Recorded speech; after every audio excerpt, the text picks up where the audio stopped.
I'm ready. All right. Here we go. I'd like to call this meeting to order, a regular meeting of the Village Board on Monday, September 20th at or around 7 p.m. in the Germantown Village Hall Boardroom.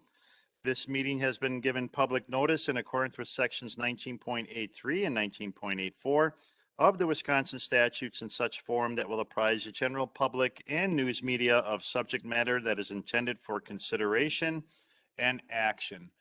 Roll call shows all village board members present. At this time, I'll ask us all to stand for the Pledge of Allegiance.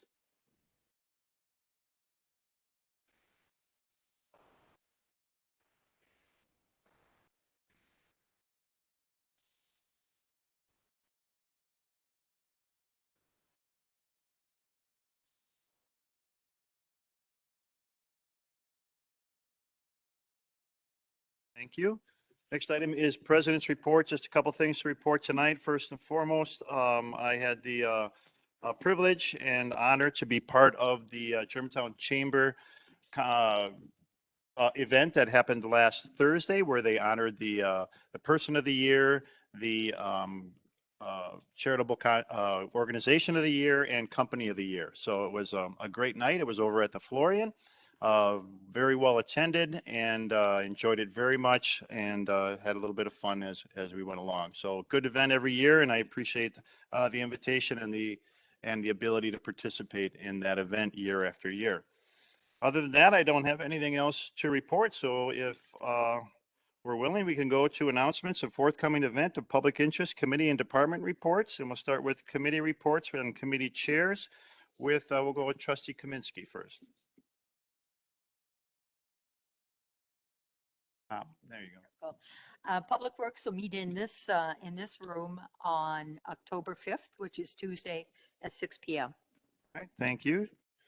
Trustee Rick Miller. General Government and Finance met right before this meeting, and we will meet again on Monday, October 18th at 6 p.m. And Trustee Myers. Mr. President, Public Safety has their next meeting on October 4th at 6 p.m. All right, thank you. Does anyone else have anything else they'd like to bring forward in announcements of forthcoming events of public interest, committee or department reports? See, there are no others. Then we'll go to citizen input and public appearance on items not subject to a public hearing. There are no public hearings on tonight's agenda. But if there is anyone in the audience or anyone that is joining us via WebEx that would like to participate in citizen input or public appearance, you're welcome to do so. If you're in our audience, please come to the podium and state your name and your address for the record. If you are joining us via WebEx, please make our moderator know that you wish to speak. Is there anyone wishing to come forward for citizen input or public appearance? Mr. President? Yes, Trustee Myers. Yeah, if I could make an announcement. Mel Ewood, who was a trustee for many, many years for this village, his wife passed away last week, Jeanette. Okay, I just wanted to appreciate that, and I'm sorry to hear that. Anything else for citizen input or public appearance? Trustee Miller. I think we should probably mention that Oktoberfest is this weekend coming up at Dinesville.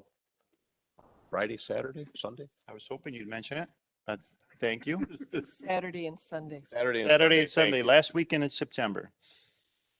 So please come if you've got a little bit of free time after you cut your lawn or do whatever you need to do. Spend an hour or two there. It's great. Last year was the first year in the new fest hall. So if you weren't able to participate, it's a nice change and it's a very nice venue. And just because it's fall doesn't mean it's going to be cold, because I think they have sides on that now, right? They can drop some canvas sides or something. Yes. So it won't be as bad as you think it is. And plus with the social distancing of people, it would be a fine time. So please come if you're able. Anything else for citizen input or public appearance?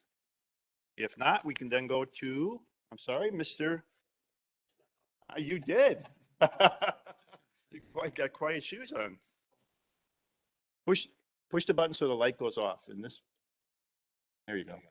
Brian Depuus, W143N9867, Ridgewood Lane, Germantown, Wisconsin. Lived here the last 16 years, been on Park and Rec Commission for the last 12. So two things I wanted to address the board this evening. First and foremost, you have before you this evening the esteemed Mr. Mark Schrader, who is being commended for his years of service as Park and Rec Director, but also want him to be commended for everything he's done for the community. Hopefully all of us can live up to those expectations. So thank you very much, Mark, for your years of service. The second item I wanted to bring up, and it was brought up to me by some of the trustees I was talking about at recent Park and Rec meeting, is really towards a 2022 budget, which is coming up and things looked at. I commend the village for all the efforts and really the change in thinking of how Park and Rec is looked at in the village, and really bringing it to the forefront with building new buildings in Dinesville, Fireman's Park, and really engaging it and embracing it as we've been moving forward. Recently, with the adopted comprehensive outdoor recreation plan, we're now going to be able to apply for grants for trails, parks, different things like that. So we're truly headed in the right direction. But one thing that I noticed that the soon-to-be previous Park and Rec Director had recommended, and it looks like it might be stricken from the budget, is $30,000 towards a trail network plan, or I even would refer to it as a pedestrian connection plan. We are sitting here in the village in a recreational hub. Not many people really notice that, but we have the Bugline Trail right to our southwest. We have Oak Leaf Trail to the southeast. We have the Inner Trail about a mile and a half away. But in our own village limits, I had to be on a committee to really fight for trails along Donges Bay Road, not budgeting appropriately for the trails that we do have. And then we have certain segments that I can point to that haven't been completed, from Dottie to Dr. Dobbs' office. That would be a 600-foot connection that would connect pedestrians all the way from Mequon down to County Line Road. Along it's Colonial, going from the back of County Line School down to County Line. You do not have any safe routes to school. I personally witnessed this by getting hit by rearview mirrors by a lady driving by between vehicles. So we need to start focusing on some of these things. And I do believe there's actually monies allocated for some sidewalk trail improvements along State Highway 145. So as a village, I would respectfully request that we look at that a little bit harder and see if we can start to allocate some funds towards that. I think we really have a vision to make Germantown a recreational hub, and those trail connections are imperative. So thank you very much for your time. Thank you for coming forward. Is there anyone else that wishes to come forward for citizen input or public appearance? We'll go on to the next item then, which is consent agenda. Motion Board, to approve A through E. motion made and seconded to approve consent agenda items A through E. Is there any discussion on the motion to approve? No discussion? We'll do a roll call vote, please. Aye. Aye. Aye.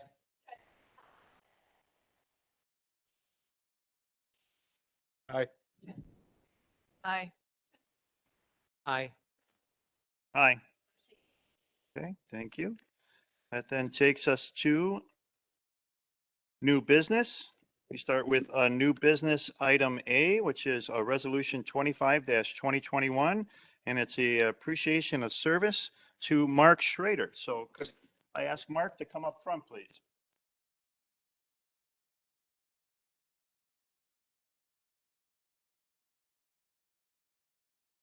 Purpose of our new business first item is to recognize and show appreciation for the time and service that our director of Park and Rec has provided to this village over many years. First started before I became on the board, and then left us for a little while, and then was able to join us again and kind of help and the Park and Rec department to kind of pick up from the person that had left us for other opportunities and continue on and allow great service and great community involvement opportunities to be given to our residents. And Mark has been doing a great job. He's always done well in presentations. He's always done well in the committees, and he's always done well to represent the residents. and give them great opportunities of whether it's park or recreation, and then also helping our parks grow and stay current, whether it be equipment or pathways. So for that, I appreciate service very much. And for that, we have a resolution for Mark, and it's Resolution 25-21 or 2021, and it's an appreciation of service to the Park and Recreation Director, Mark Schrader. Whereas village board members, village employees, and citizens of the community like to express their appreciation and gratitude to the Park and Recreation Director, Mark Schrader, for his public service, contributions, and dedication while serving the village of Germantown for more than 23 years. And whereas Mark served as Recreational Director from March 1st, 1984 to July 25th, to this Park and Recreation Director from July 29th, 2015 to September 30th. As in April of 1990, Mark created the Urban Forestry Plan that was recognized by the Wisconsin Department of Natural Resources. He was a known active member of the Germantown Kiwanis Club, completed the 2015-2016 Leadership Germantown class, and is recognized as a member of the Wisconsin Park and Recreation Association since 1984. Mark is a 2017 recipient of the George Wilson Service Award as a Wisconsin Park and Recreation Association. So now therefore be it resolved that the Village Board does hereby acknowledge the dedication to the Germantown community that Director Mark Schrader has shown during his services and wishes him well. And that is introduced by this board and village president. So when you spent as many years as you have dedicating your life to service, as the number of years increase, it's by weight. So this particular award,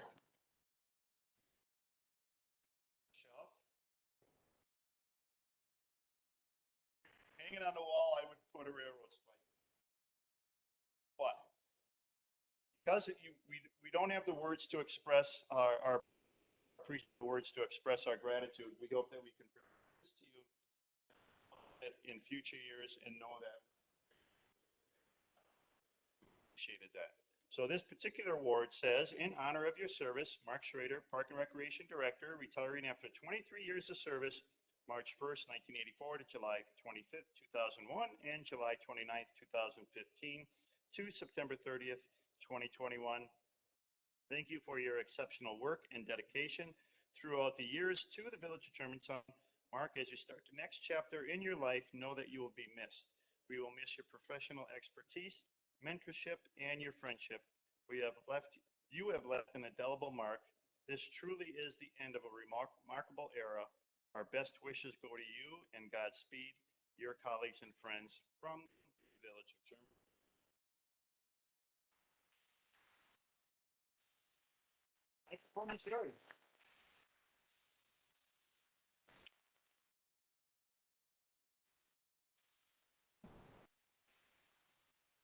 Thank you.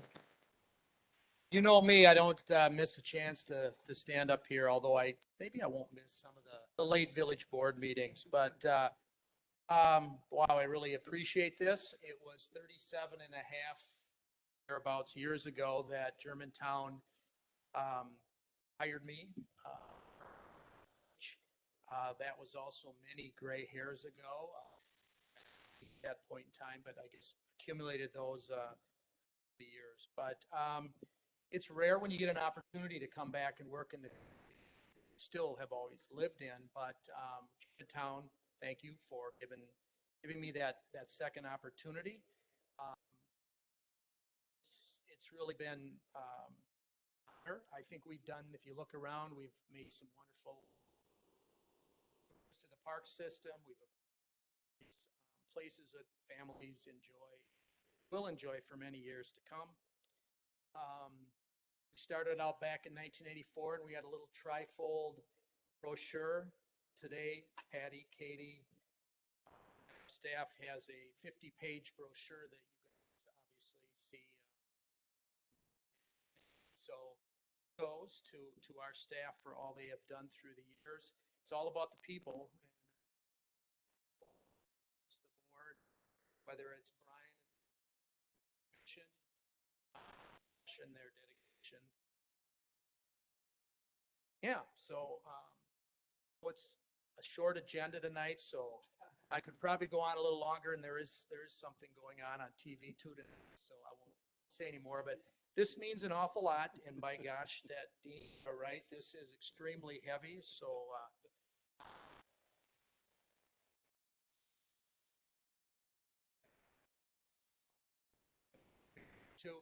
so I'm with that, again, just thank you. Let's go, but really appreciate all your support, so thank you. I'll try not to file any workers' comp claims as I'm walking this thing.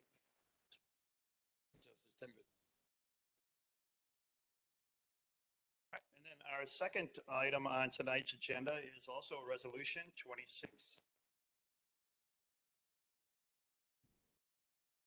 I take a motion to pass the first resolution under new business item A. To pass resolution 25/2021 appreciation of service for Mark Schrader. Second. Motion made and seconded. Any discussion? So, all those in favor, please say aye. Aye. Aye. Opposed? None opposed. Motion carries. Next item we do have is the Resolution 26-2021, and this is appreciation of service to Lieutenant Thomas Schreier. Police Chief and Lieutenant, would you like to come forward? Okay, well then we'll read the resolution and then I can hand it to you. Would you like to represent the police department as you do every day? Resolution reads, in appreciation of service to Lieutenant Thomas Schreier, whereas village board members, village employees, and citizens of the community would like to express their appreciation and gratitude to Lieutenant Thomas Schreier for public service, contributions, and dedication while serving the village of Germantown for more than 28 years. And whereas Thomas began as a patrol officer within the village of Germantown on October 19th, 1993, he was promoted to SWAT team in 1998, where he served as officer in charge. On March 31st, 2001, he was promoted to sergeant and then to lieutenant in March of 2004. The lieutenant has worked as a field trainer, an officer, and then supervised the field training program for more than 10 years.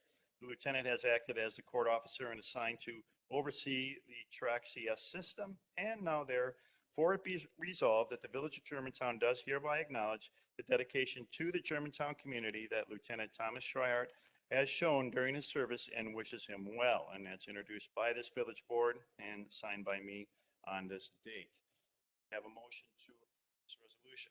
Make a motion to approve resolution 26/2021 appreciation of service for Lieutenant Tom.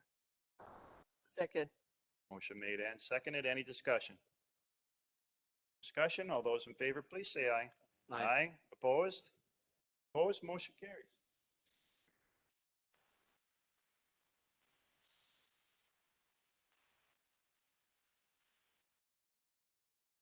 All right, next item under new business is item C, Resolution 27-2021, Combined Resolution for Urban Forestry Grant and Urban Forestry Catastrophic Storm Grant Programs. Give us some more information and background on this new business item. I'll turn the meeting over to Scott. Scott. Evening, everybody. Thank you. For some members of the board, this may seem like deja vu as we just discussed this at the General Government and Finance Committee meeting where it was unanimously approved. The village is working with Wachtell Tree Science, applying for an urban forestry grant with the DNR. The grant is going to cover several things, including an improvement to our GIS street tree layer. We're going to do some staff training in trimming and planting, as well as chainsaw safety and tree felling safety as well. And finally, there'll be a public engagement session next spring, likely geared toward tree planting. The upfront cost to the village is $24,500, excuse me, and will be reflected in the 2022 highway budget. We will also have a revenue coming back after we've completed all of the items within the grant. of 50%, 12,250, which is also reflected in the budget. Now, the reason we're here tonight is because the grant is due no later than October 1st. So we're trying to gain the approvals necessary to make that happen. And then it is also notable that it is an industry standard to update one's street tree layer on GIS every 5 to 6 years. And the village of Germantown last did that back in 2006. We're definitely due. Does that answer any questions? Motion to approve new business C. Motion made and seconded. Any discussion or questions for the director? Trustee Jan Miller. What is the probability that we will receive the grant? I think given the number of things that we've added to the grant, the public training in tree planting next spring, the public engagement and the safety training, I think working with our consultant, Wachtell, and again, I'll look to Schrader, Dr. Shortheimer back there. I think we got a very good feeling from Wachtell that we would be the recipient of the grant. Thank you. Further discussion? And is this a match grant or is just 50%. So we're going to put in the initial 4,500. based on that? Then we'll do, if there's no further discussion, we'll do roll call vote, please. Trustee Myers, Aye. trustee Rick Miller, Aye. I would like to abstain, please. Hudson, Aye. Minsky, Jan Miller, Aye. trustee Nightrider, Aye. Aye. motion carries. Thank you. All right, thank you. Next item under new business is item D, the Kiwanis 4th of July presentation. With us tonight, we have Joletta, who's here to give us some information and present some information on our 4th of July. Joletta. Just pull a little bit closer to you, just so people at home can hear you. Thanks. All right, I'm doing a quick presentation, hopefully, on the Germantown 4th of July, just going over Kiwanis' responsibilities, what Village does, challenges, and the future. First of all, I just want to say thank you to some of our Kiwanis members who are in the audience. Their support is very. So first, just want to go over overview of the event. If you don't know what the event is, it is the parade, it is the festivities in Fireman's Park, and it is fireworks. So some of the things Kiwanis of Germantown takes care of: the parade, we manage applications, entries, sponsorships, tiers, staging, working with the village. Sorry, can you go to the next slide? Sorry.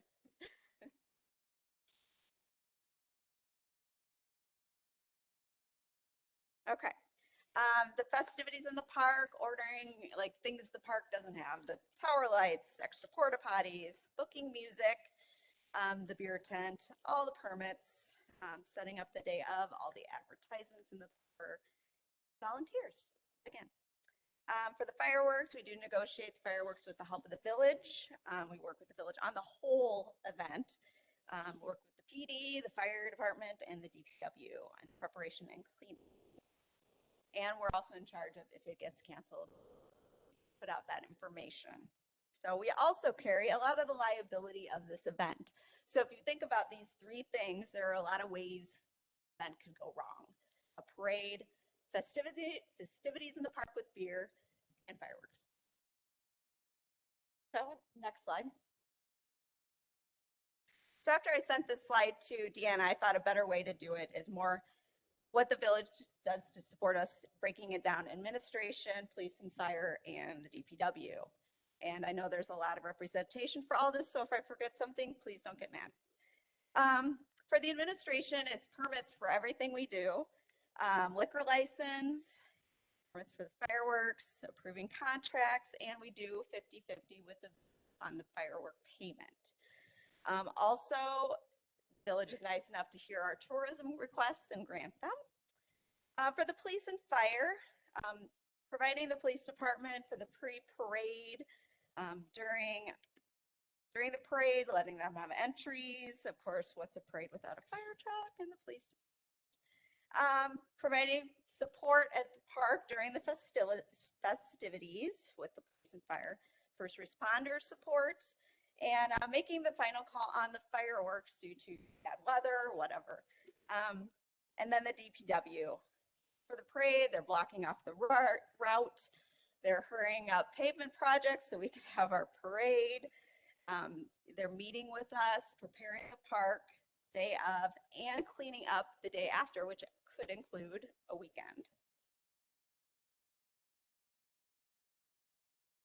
So some of the challenges, this has not been a moneymaker for us. This has been a lot of work. We have been losses the last few years for this event. This year, due to the fact that there was no fireworks last year, we did turn a profit, also with the help of the village and the tourism funds. I feel like I come up here all the time and talk about volunteers. We need volunteers. We don't get volunteers. People want to be with their families on the 4th of July. We want to be with our families on the 4th of July. It is very hard to find volunteers for this event. We also have been paying for the last 10 years an actual coordinator to take care of all this stuff for us. She gave us 2 years notice. She is now done. She took care of all this except the sponsorships. No one internally has stepped up to take on this role.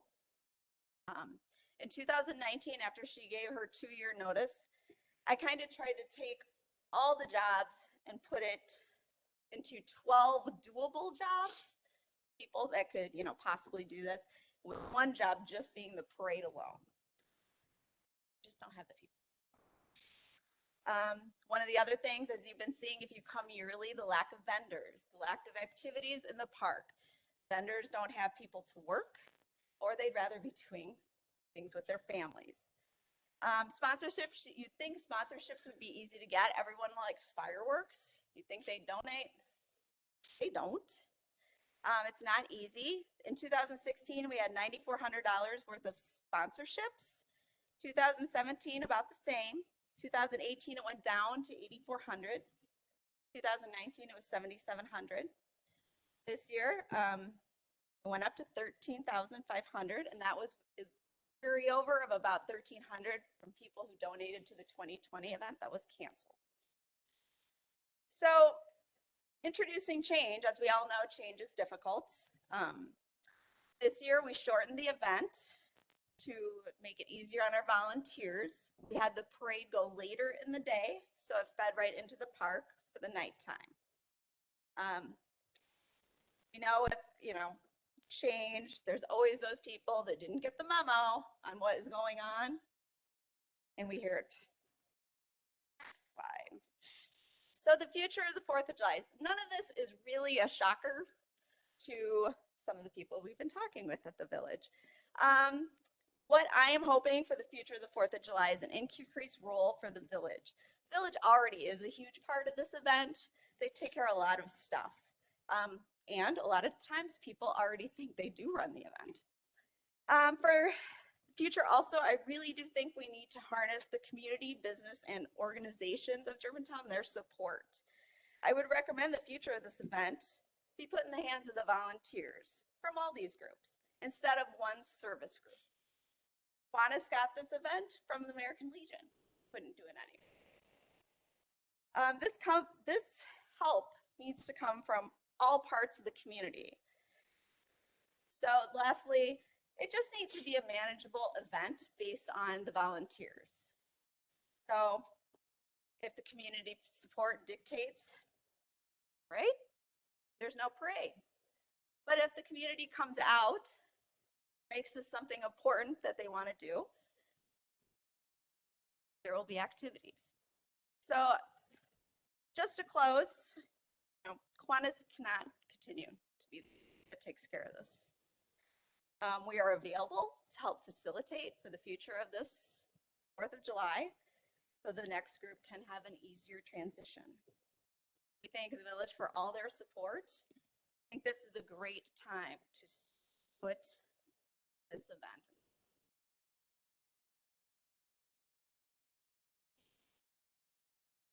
Questions? I have a question. Does it make sense to take it off of the 4th and put it on the 3rd? Most people are looking for time to be spent with their family on the day they have off. Would it be better spent if it was towards the evening on the 3rd? Has that been discussed in any way, shape, or form? All the options have been talked about. We don't, for us, we don't have the bonds. Right. I'm not saying that it would be the 3rd and the Kiwanis still keep it. It's, I think it's obvious that it's more than you want to handle right now as a service group, which is fine and understandable. And there needs to be other people to help step up, or perhaps a committee that's formed, and call it whatever you like. A simple name would be the 4th of July committee that then starts to bring some of these things together. What I would ask, though, being that there are members on your team and previously that were involved, that you give us at least a year of transition in regards to support of your knowledge, a transfer or brain dump to whoever does step up and start to organize that, so that the things that you know work well and the things that you've learned over the years, meaning your group, that can be transferred to whatever group or whatever committee starts to take it over. Because there are lessons that you've learned, there are things that you know, and there are organizational skills that you've honed over the years. So that transfer of knowledge would be appreciated. Sorry to interrupt. No, go ahead. The 3rd, is that Menominee Falls' 4th of July? Yeah, we don't compare ourselves to them. I know there's a lot of people who go to both. They're in Waukesha County. We're in Washington County. It's a whole different county. Any other questions? Thank you, Gilletta, for the presentation. We appreciate it. And we appreciate all the service you've done previously for the 4th of July. Next item under new business is item E, the police department staffing presentation. That will be handled for us tonight by Chief Snow.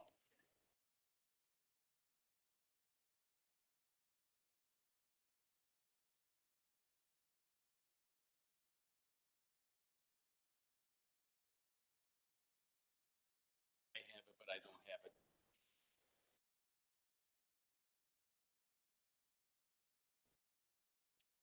So this really is going to be a fairly short presentation. Looking at the agenda, I did take a lot of the statistics out and some of the other items. I think what I'm looking to accomplish today is just to paint you a picture of where we are as a department, where I be, and a lot of the challenges that we're facing that I think we really have to start to look at and find some solutions to pretty quickly.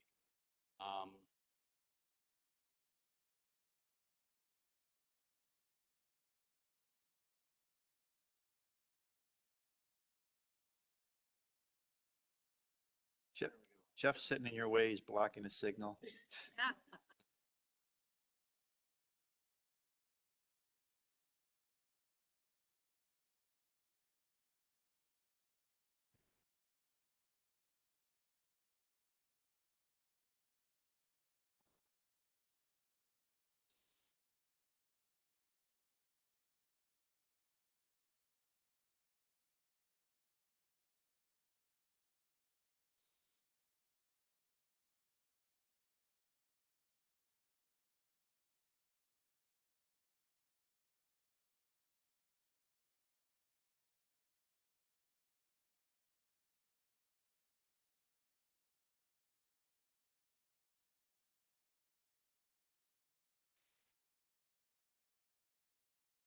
And I can start to walk you through some of these. Sure.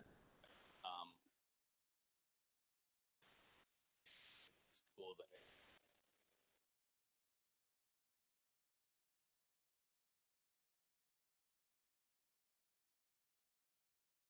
And I have mine, but I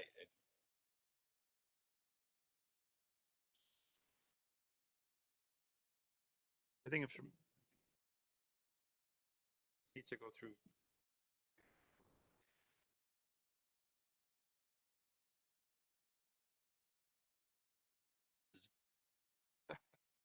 Said he's got to go through 5 dongles to get it.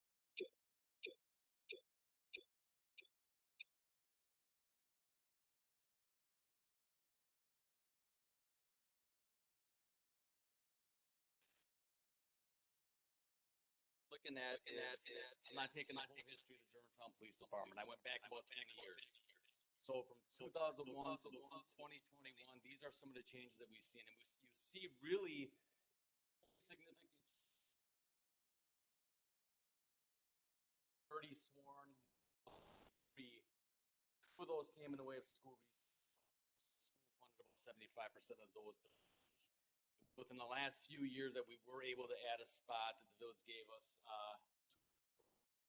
not a real, from a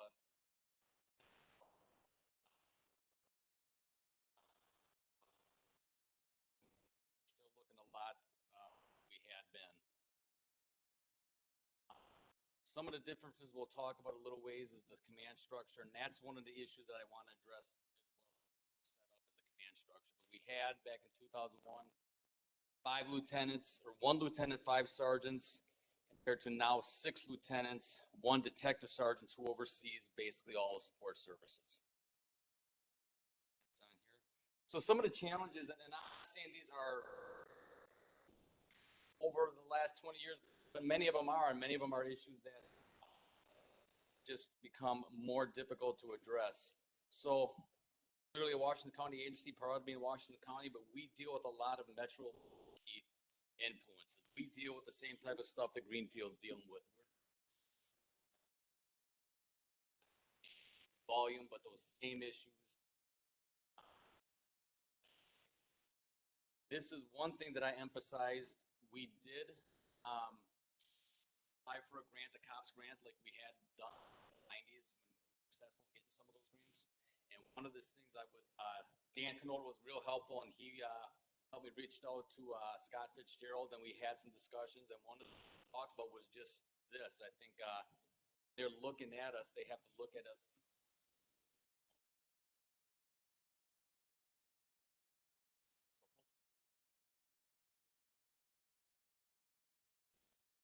Announce those grants sometime by the end of September. We have Highway 41, 6 miles of it, and traffic, nothing but in. We handle everything on 41. We patrol, the county will assist us, but for the most part, we handle our business on 41. The accidents, traffic complaints, fatalities, we're doing the bulk up there. That is at the population as the residential population, commercial properties have increased, retail outlets accompanied by a dramatic increase in reported thefts. Where the national trend is starting to come down, ours is steadily going up over the last 5 to 10 years. It's not just Walmart. It's a lot of those businesses down there and throughout the village. We're spending a lot of time. More and more, those complaints are handling multiple, or taking multiple officers to handle those complaints. It's not a matter of one officer going to with CCW and some of the other issues we're seeing. A lot more people. So our complaints are taking multiple officers to handle. So if we have, and we'll talk about the staffing a little later, it's not uncommon for one incident at a Walmart, at a fleet farm, at another commercial business to have 3 officers on scene handling, which leaves us with a supervisor, mazer.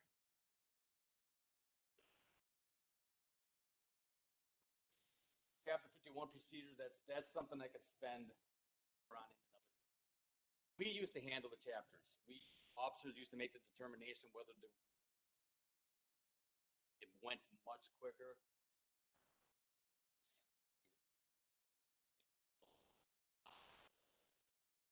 ACS, Washington County Care Services does an outstanding job. They have limited resources as well. They work with us. They make the determination if there will be a. It takes time. Typically, when we have someone that we need to chapter,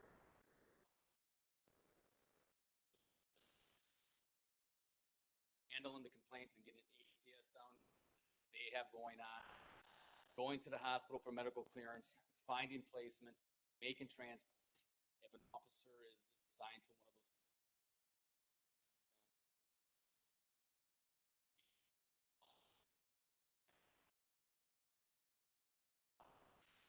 pursuits started a number of years ago. Years ago when Milwaukee changed their pursuit policies, all the kind of metro areas saw their vehicle pursuits. That hasn't slowed down for whatever reason. It's starting to increase again.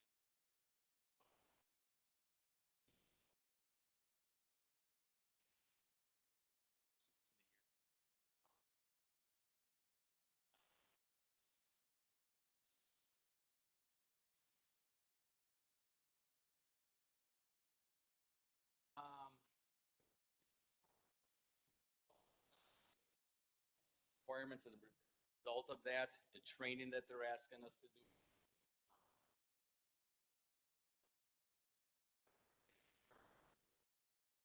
Countywide team. They are starting to talk about having, but those take resources. The Metro Drug Unit, they need help. We have to commit to things. We have to be. We have 8 of our officers right now assigned to Metro SWAT team. Great for us because they cannot. Our officers, they're learning. That's something that we're excited to be a part of.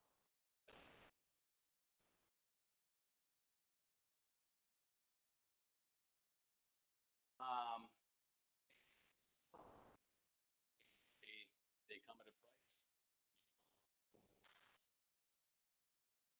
Talked about this in public safety.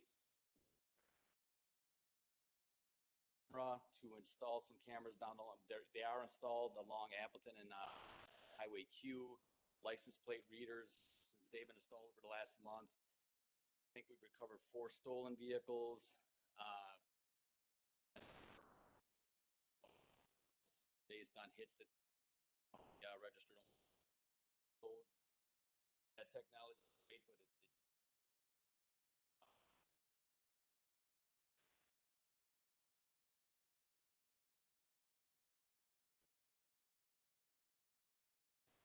SWAT, property custodian, truck enforcement training. Those are just some of the things that we do that our officers take a lot of satisfaction in getting involved in those. But again, those all take resources. Task force assignments, we are on a with the Secret Service fraud investigation unit that one of our detectives is assigned to. We get a lot of benefits from that, but it's additional tasks that they're required at 20 years. We didn't do those things. Interdiction efforts, we're working more with the county to get squads up on 41 to try to make an impact on there. We know that there are a lot of drugs coming through up to Green Bay and setting up those take a lot of resources. We're trying to do more. We want to do more of those, but again, that takes a lot of personnel to make those. Recently, we did targeting prostitution up at Super 8, and that required not only our agency but the county agency. FBI came in to assist with that, so there was just things that we want to continue to do, but there are. Looking at the staffing, if we can go to the next one, Steve. Staffing throughout, see back in 1997. Had 3 officers or 2 officers and a supervisor, and you can see all the way down kind of what those levels were back in 2000 or 19. I think it was shortly after Chief Van Mail arrived from Shorewood, that he implemented a mandatory supervision on every shift. And I think that's very important and something that we still need to stay committed to. So that changed from the officers and the supervisor down to 2021, consistent across the board. For 3 officers, 1 supervisor every shift. Typically, those numbers work on first shift. On second shift, they don't work well. And we do have 4 officers assigned, but on any given day, someone can be off on vacation, training, different assignment. So routinely, we are working at 3 officers and 1 supervisor. And one thing I want to do is bump those minimums up to 4 supervisors or 4 officers and a supervisor. And we have plenty going on to keep everybody busy by increasing, even after increasing.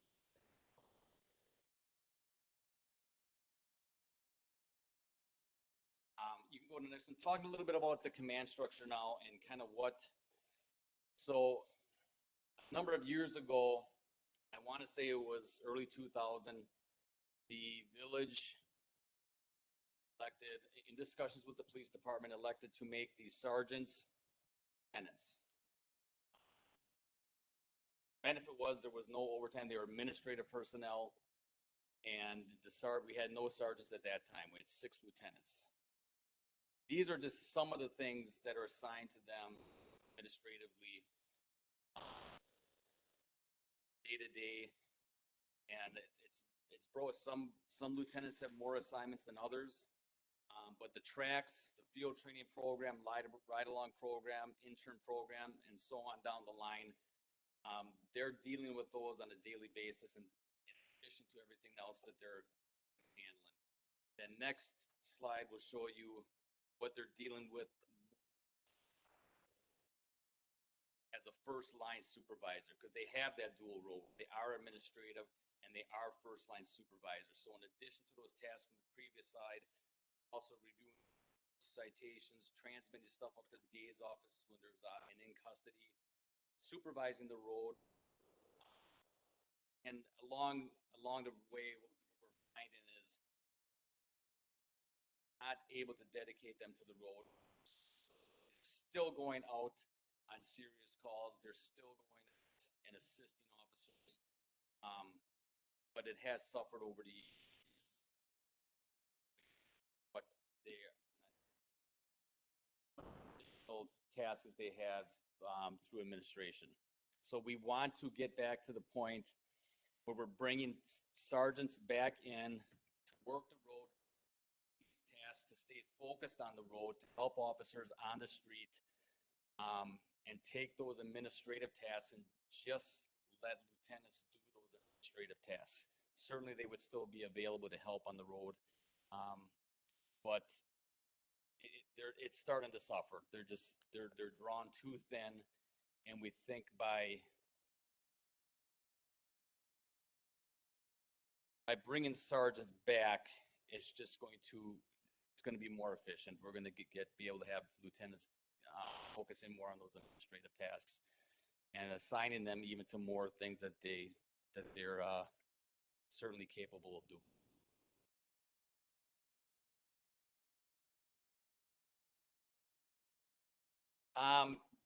The organizational chart that's in place right now, and I just was up here before. It's not that it basically, what I wanted to demonstrate was that it does have 6 lieutenants. This kind of talks about the history that I already spoke about. Just as an example, we're dealing with right now, we had a lieutenant go out on light duty back in December. They're still out on light duty. So you still have 5 lieutenants trying to provide 24/7 coverage. It's just hard to do. Myself, captain, are pitching in where we can and picking up shifts where we can, but it's just, they're too thin, and it's not uncommon for a lieutenant to go down, for someone to be injured. We've been dealing with this for the last 20 years, and the result is that I'm just not getting guys, once they're eligible for retirement, they're gone. They're working 12-hour shifts. so often that they're burnt out. And I don't blame them. By the time that they get to that retirement age, they're going, they truly love working for this village. They love what they do, but it's at a certain age, 53, 54, 55, working those 12-hour shifts gets to be a challenge. And that's where they're at by the time they get there. And that's some of the issues that we're looking. So if we can go to the next one, this kind of demonstrates that structure that I'm looking at where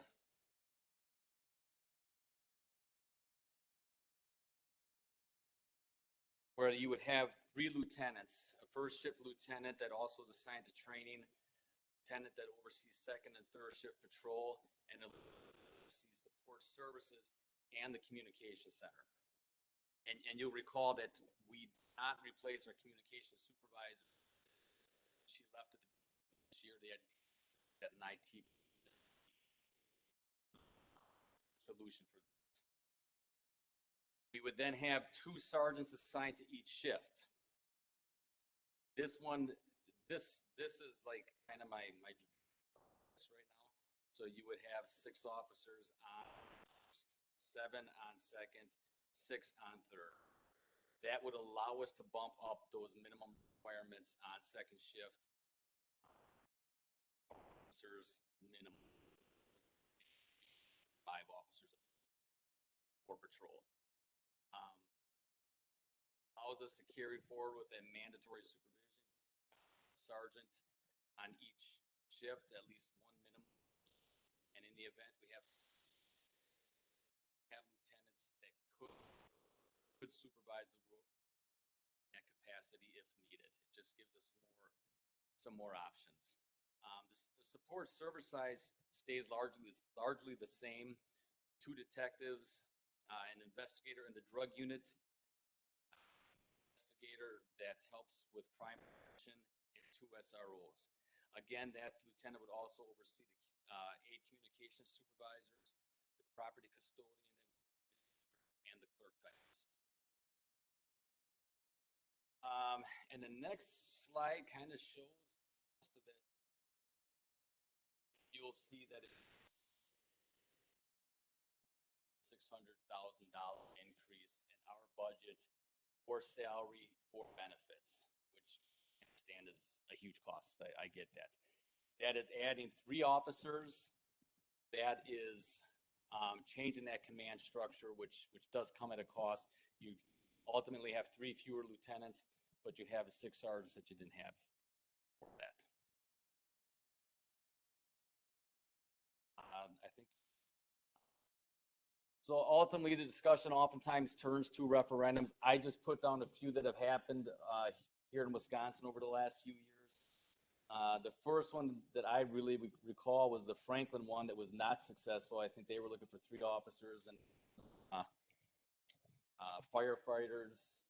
Greenfields, where they were looking for 5 police officers and 2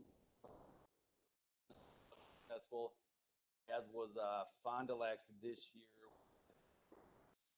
6.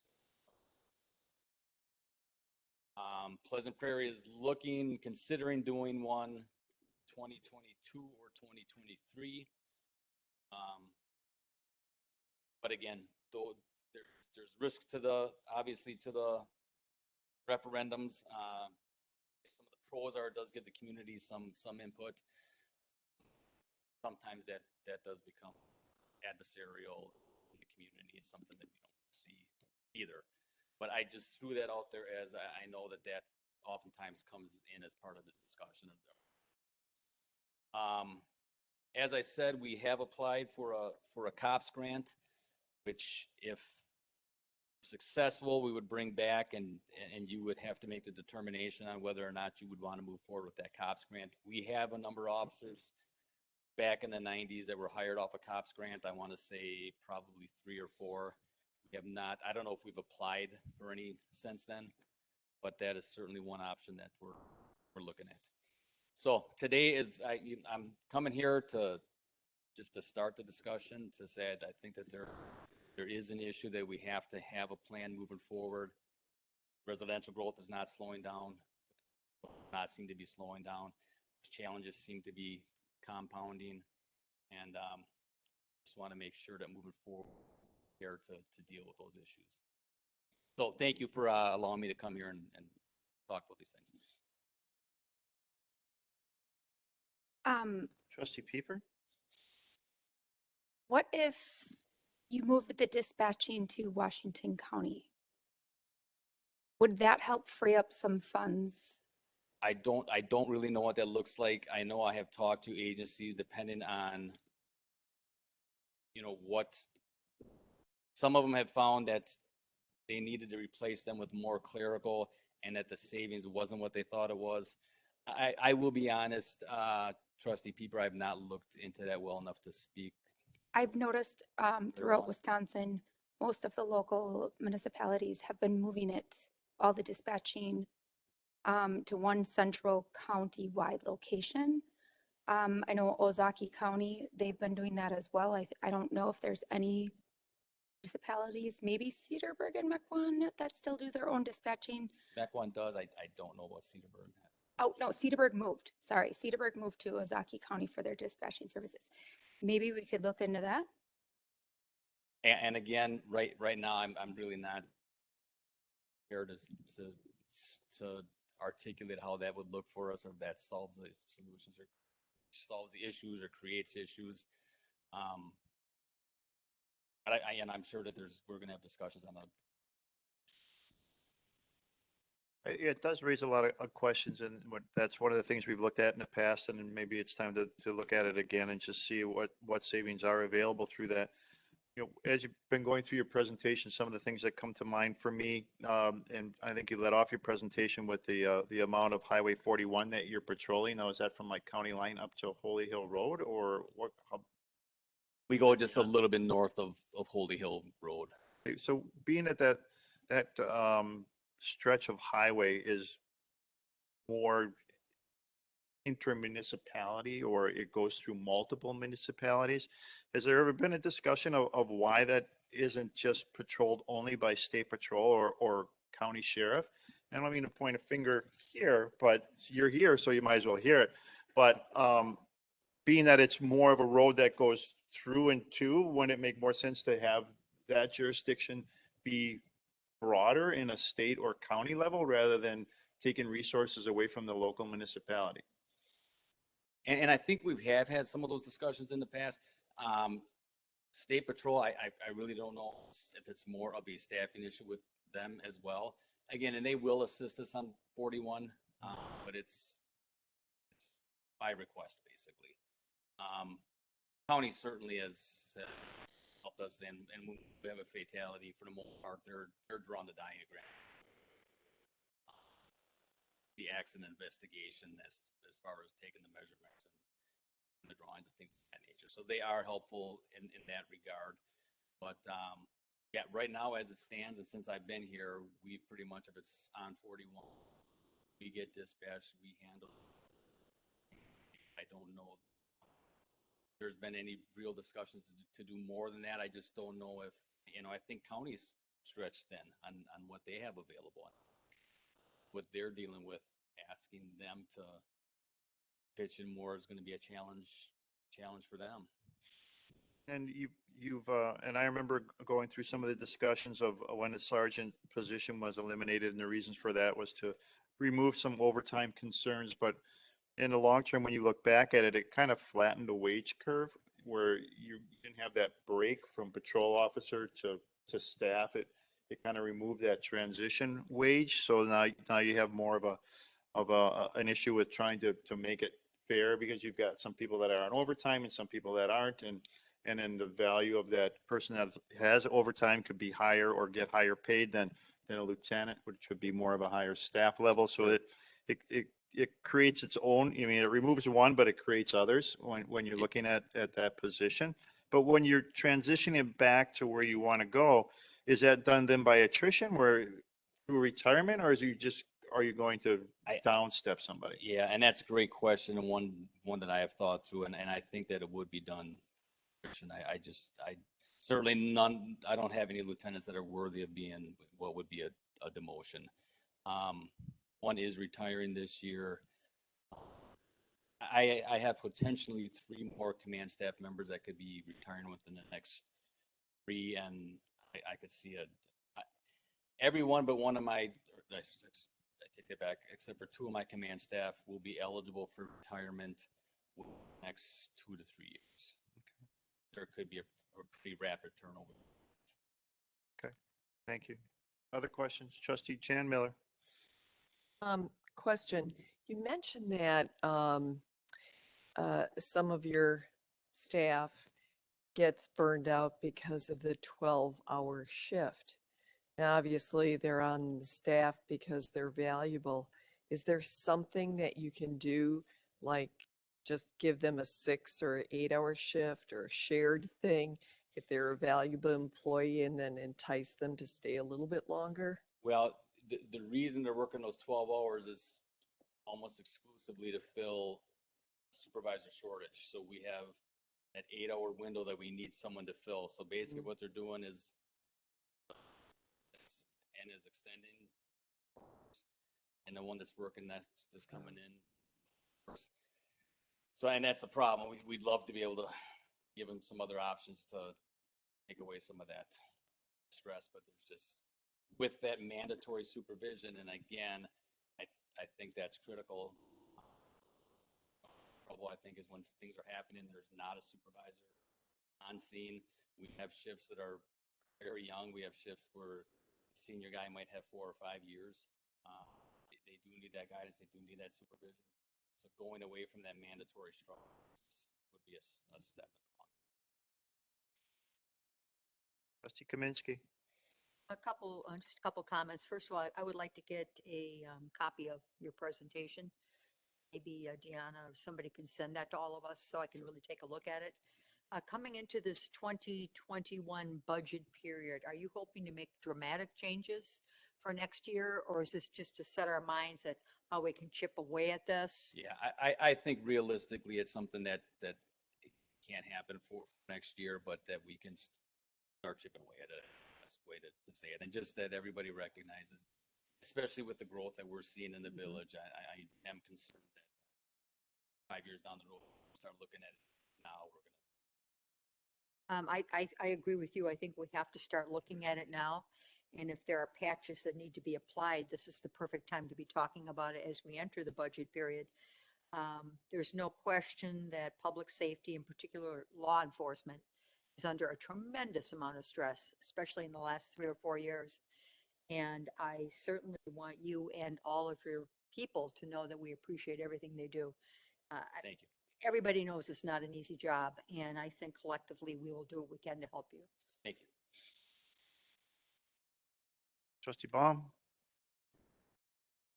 Is there a additional tier that you can put in of a lower level, more of an entry level officer that can do some of the more events in the village? For example, I was involved in something last week, 2 weeks ago, where it didn't really need a supervisor. It didn't need a highly trained officer, but we just wanted to report. That could have been done by, Menominee Falls got those police assistance officers. And that's something that we could do. Some of that's a lower cost that doesn't affect our economics that much. I think it's certainly something we should look at. I think we should look at everything. And the CSO is, West Bend uses them, Menominee Falls uses them. It almost provides a kind of a element to that are successful that you can look at when a patrol officer position comes, because most of them are people that want to be sworn officers. I do drive Milwaukee interstates quite a bit. I don't see the Milwaukee Police Department out there. I see the county sheriff out there. Well, and certainly in Milwaukee it is, yeah. Yeah. Why isn't it here? And again, I think it's more toward Milwaukee's basic role is, Milwaukee County's basically role is on the staff that way, and that's their expectations for their staff, which Washington County has got a lot going on. They're doing highways and the complaints and everything. Maybe that's part of a dual operation that we need to start talking to them about that interstate. I don't see why Richfield is right up against it. See what we can do. Cooperation with county. I do agree. I do see that our village is growing. Issues are coming greater. We need to do something about this. It's high time that we do. Yes, let's keep it on our agenda and let's look this coming budget season to bring in 1 or 2 more people to do something. Thank you. Trustee Myers, you had your hand up? Yes. If you look, would it be better to have the 3 people that you're looking at all at one time rather than increments as far as actually running out the program? I mean, ideally, yeah, it would be great, but I understand realistically that is a I think you challenge. could ask any director, you think you'd like 3 people all at once right now?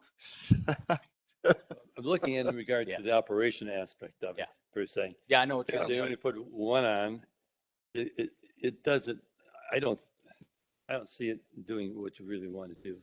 But, and along with that though, Trustee Myers, we did do an incremental with the fire department when we were going to full-time, knowing that, you know, each person that you add on is almost either up to a half or a full point on the levy to when you incorporate their wages, benefits, insurance, and everything else. So, you know, it's nothing to consider, or it's something to consider when you're looking at 1, 2, or 3 people, because it is an additional point for every person.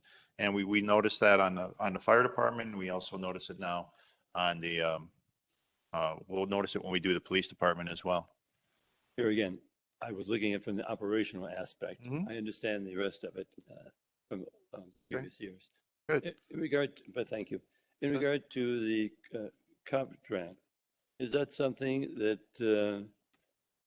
that you would get X number of dollars and then you'd have X officers, and then after that you have to keep it in your budget? Right, so kind of in a nutshell is they would fund 75% of it the first year. And then it's on payroll, and there was an expectation that to keep that officer a certain amount of time. Yeah, I think they came around after 9/11, if I remember, for the federal grants per se in regard to that aspect. Thank you. Trustee Hudson, did you have your hand up? I did not. Okay, I just want to make sure I'm not overlooking anybody. Trustee Baum? What's the best way to move forward with this? Should you really come forward with a more detailed economic plan? I want to get these type of officers at this dollar value so that we can look at it during budget time. Where do we go from here so that we can help you? When I'm looking at what's impacting me right now is figuring out that command structure, just because I do see what it's doing to them, doing that kind of, like I talked about, that dual administrative supervisory on working the road type of supervision and the challenges associated with that, and just so I can do a better job of retaining them. So I think certainly I could come along just with an answer to what does that look like cost wise. Sit down with me, because those numbers that I put in there were Matthew. looks at them, but I'm bored with this, Matthew. um, Okay, so you need to come up with a more refined plan than the chart that you gave us. Positions, dollar values, total sum. You gave me some sum numbers. I didn't understand that. I need to see number of people, dollar values for each person. If I'm willing to get you 3 more people, but just pulling numbers out of the air, if I pay a regular officer $100,000 and I'm paying this entry level officer $75,000, I'm not a superintendent, but supervisor, $125,000. I'd want to see in that matrix that you got what each person is going to be paid. yep, So absolutely. that I can really understand. And we could put that together. Yeah. How long is that going to take you to do? Is this what is this plan going to take? Is this plan going to take you 2 years to implement, or do we need to start doing something rather quick? Well, I think we need to do something, and I think I can certainly come back next meeting with some numbers to present you with. And then it's just a matter of, I understand everybody in the villages has their needs, and I'm realistic about that and the challenges here. Yeah. And I might be able to tell you by the next meeting what that COPS grant looks like with that. Certainly, this is busy season, but maybe. Village Administrator? Yeah, just, thank you. So I just wanted to kind of expand on Chief Snow's response a little bit. And I think it is important, and he's done a good job with his command staff of starting to put together a vision of like, what is it that we need? And then I think as we refine that and bring it back to the board, then it's looking for basically some direction and some from the board and preferences of the community. And there's some different ways that we could approach trying to get to that vision. I think it's a good question to say, look at dispatch can we reallocate resources and get to some additional staff that way. A referendum is an option. That's a way to get there quickly if there's support from the board to go forward with it, and if that's what the community wants. And I guess bringing that up, I'd say we also had a similar presentation from Chief Delane a couple of months ago about some of the same issues that the fire department is having. And then, through the annual budget process, there's also ways to do it incrementally. Like a couple of items on the agenda, we're going to be presenting the 22 budget. There would be room in there if you wanted to add one officer. We could probably squeeze that in.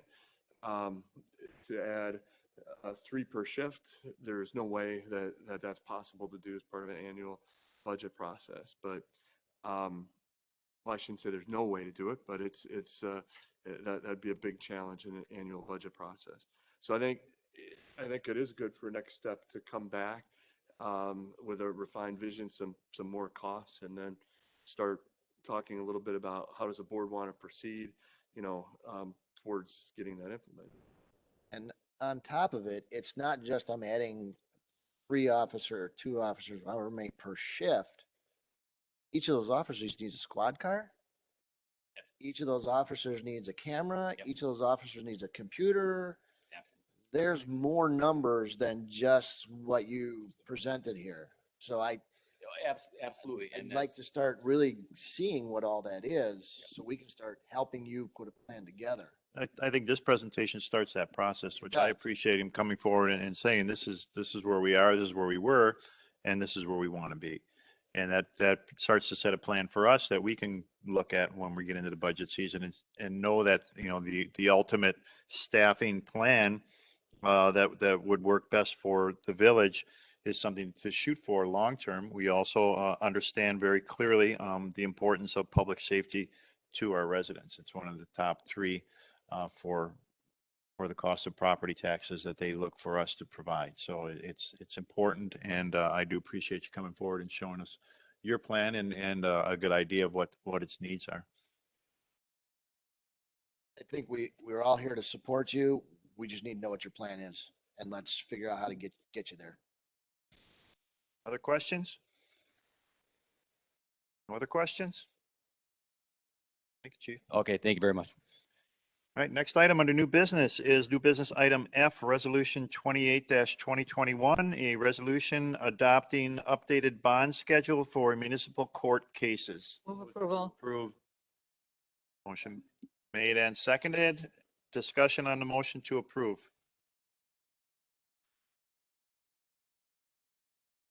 No discussion? Roll call? No? All those in favor, please say aye. Aye. Aye. Opposed? None opposed? Motion carries. Next item under new business is item G, ordinance 09-2021. It's the amendments to the section 17.50 subsection 2 subparagraph F, 17.50 subsection 2 subparagraph H, and 17.41 subparagraph 6 regarding fences, hedges, and retaining walls in residential districts, and also 17.46 subsection 7, subparagraph H regarding electronic message center signs, and 17.59 regarding animal waste storage facilities. To give us more information and background on this new business item G, I'll turn the meeting over to our Community Development Director, Jeff Retzlaff. Thank you, Mr. President. A little light item for tonight's agenda, some zoning code text amendments for your entertainment. 4 amendments this evening, 3 very minor ones and 1 fairly, not real significant, but we'll get into that. Amendment 1 concerns our regulations dealing with retaining walls in all the zoning districts. This is intended simply to clarify the minimum setback requirements and how that's calculated. Amendment number 2 deals with fences, clarifies the definition of a fence, the materials and types allowed in all the zoning districts. Also adds some specific definitions dealing with temporary fences, exempt fences, and agricultural fences. It also eliminates an inconsistency in our code currently regarding retaining walls and berms in residential versus non-residential districts. Amendment 3 clarifies the calculation of sign area for electronic message centers, the digital reader boards, and how that's incorporated into the calculation of the maximum area allowed as part of a monument sign. Amendment 4 creates a new section in the zoning code, and this is the more significant item. It creates a set of regulations, a basic set of regulations for animal waste storage facilities. The ordinance is in fact an exhibit attached to the ordinance 09-2021 that you have in your packet. It's modeled after a Washington County model ordinance that was recommended to us by land conservationist Paul Sebo. This set of regulations is intended to regulate the location, design, construction, installation, alteration, and closure, animal waste storage facilities, and the management of waste to prevent water pollution and the spread of disease.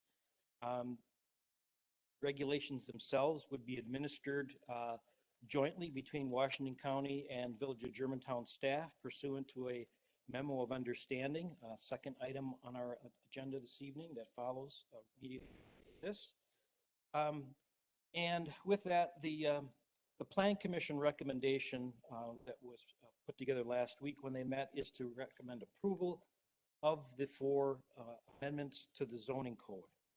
Now, with that said, I would point out that since then, the land conservationist has brought to my attention an omission from the model ordinance and included in our draft that sort of dovetails into one of the questions that the Planning Commission asked. That was whether or not there was a specific criteria or threshold that would trigger the need for a permit for a particular size or type of a facility. In the language that we would like to add this evening to the ordinance, I show it on screen. It's a phrase that reads that is equal to or exceeds the volume of waste produced at a site in a 30-day period or 175 cubic feet, whichever is greater. So the whole definition would read as follows: animal waste storage facility, a concrete, wooden, steel, or otherwise fabricated structure, or an excavated or earthen impoundment specifically designed and made for the purposes of temporarily storing and holding animal waste that is equal to or exceeds the volume of waste produced at a site in a 30-day period or 175 cubic feet, whichever is greater. Installation of a manure transfer system will be considered a waste storage facility for purposes of this ordinance. As I indicated, ordinance number 9-21 is in your packet, and if the board chooses to approve that ordinance, I would ask that you do so with the staff recommended revision that I discussed this evening. Thank you. Board? Motion to approve new business F. G. New business G. Dennis? Your motion is to approve. I thought Jeff just gave us. He did, he gave it, but it was for a new business item. It would be item G. Could I have a second? Second. Motion made and seconded. Mr. Nyrider, you had your hand up. Jeff, I'm trying to think back to last week at the planning commission meeting, the animal waste ordinance, did you say last week, there's one farm property in Village of Germantown? Yes, according to county records, there's one active milking operation in the village of Germantown. Do we have any idea how many properties could be subject to this ordinance? I know that's asking. I do not. Arguably, I think Paul Sebo tried to address that question last week, and the number is very small. Also keep in mind that the way the ordinance is written, that it wouldn't become effective until October 1st and would only affect any pre-existing facilities if they're either modified, closed, or expanded.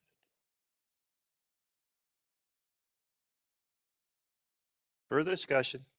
I have a question. Here you have a couple horses.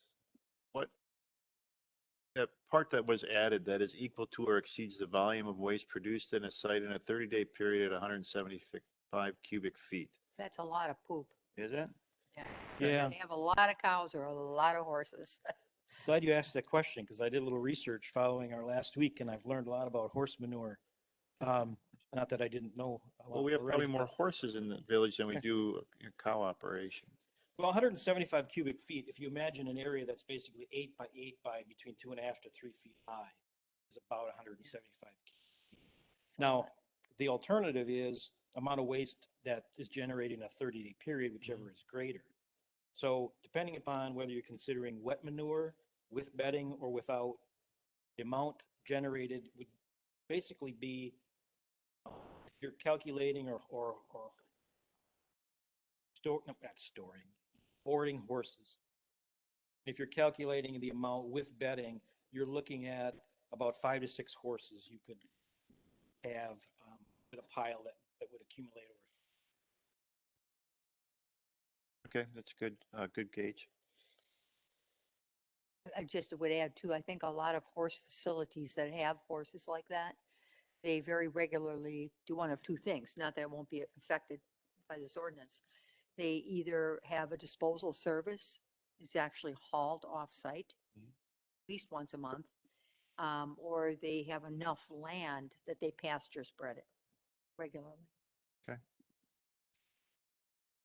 Further discussion? Trustee Myers. Jeff, when I made that motion before, I was looking at my agendas, it says, does that include the language that you said you wanted also included in there with that motion for G? As long as it's with department director's recommendation. Is that how your motion was made? It is now. And that is approved by the second? Yes. Okay. Further discussion? No further discussion? All those in favor, please say aye. Aye. Any opposed? None opposed, motion carries. Thank you. Next item is item H, Memorandum of Understanding with Washington County regarding the administration and enforcement of the village animal waste storage facility regulations under zoning code section 17.59. As I mentioned, this would be a memo of understanding, an intergovernmental agreement, if you will, with Washington County. They would serve as our administering authority. Generally, they would handle all the plan reviews. They would receive applications, permit fees, process permit applications, issue the permits, issue any violation notices, and conduct site inspections, both during construction of new facilities or other activities related to those facilities. Village of Germantown staff would issue citations once made aware of any citations by Washington County. We would carry out enforcement actions in cooperation with our village attorney and handle any variance appeals through our Board of Zoning Appeals. A copy of the memo of understanding is in your kit. Ask that you take action on that this evening. Board? I'll make a motion to approve the memorandum of understanding with Washington County regarding the administration and enforcement of village animals waste storage facilities. Zoning code section 7.59 as presented. Second. Motion made and seconded. Discussion. Discussion. All those in favor, please say aye. Aye. Aye. Opposed? None opposed, motion carries. Thank you, Jeff. Next item under new business is item I, overview presentation of 2022 budget and setting of 2022 committee of the whole budget meetings. To give us more information on this new business item, I will turn the meeting over to our budget director. Thank you. You're welcome. I thought you were going to.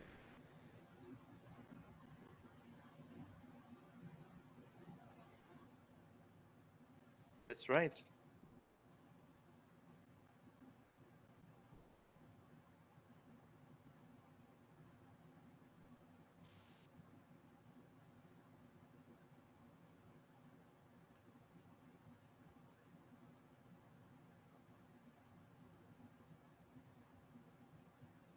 Very nice.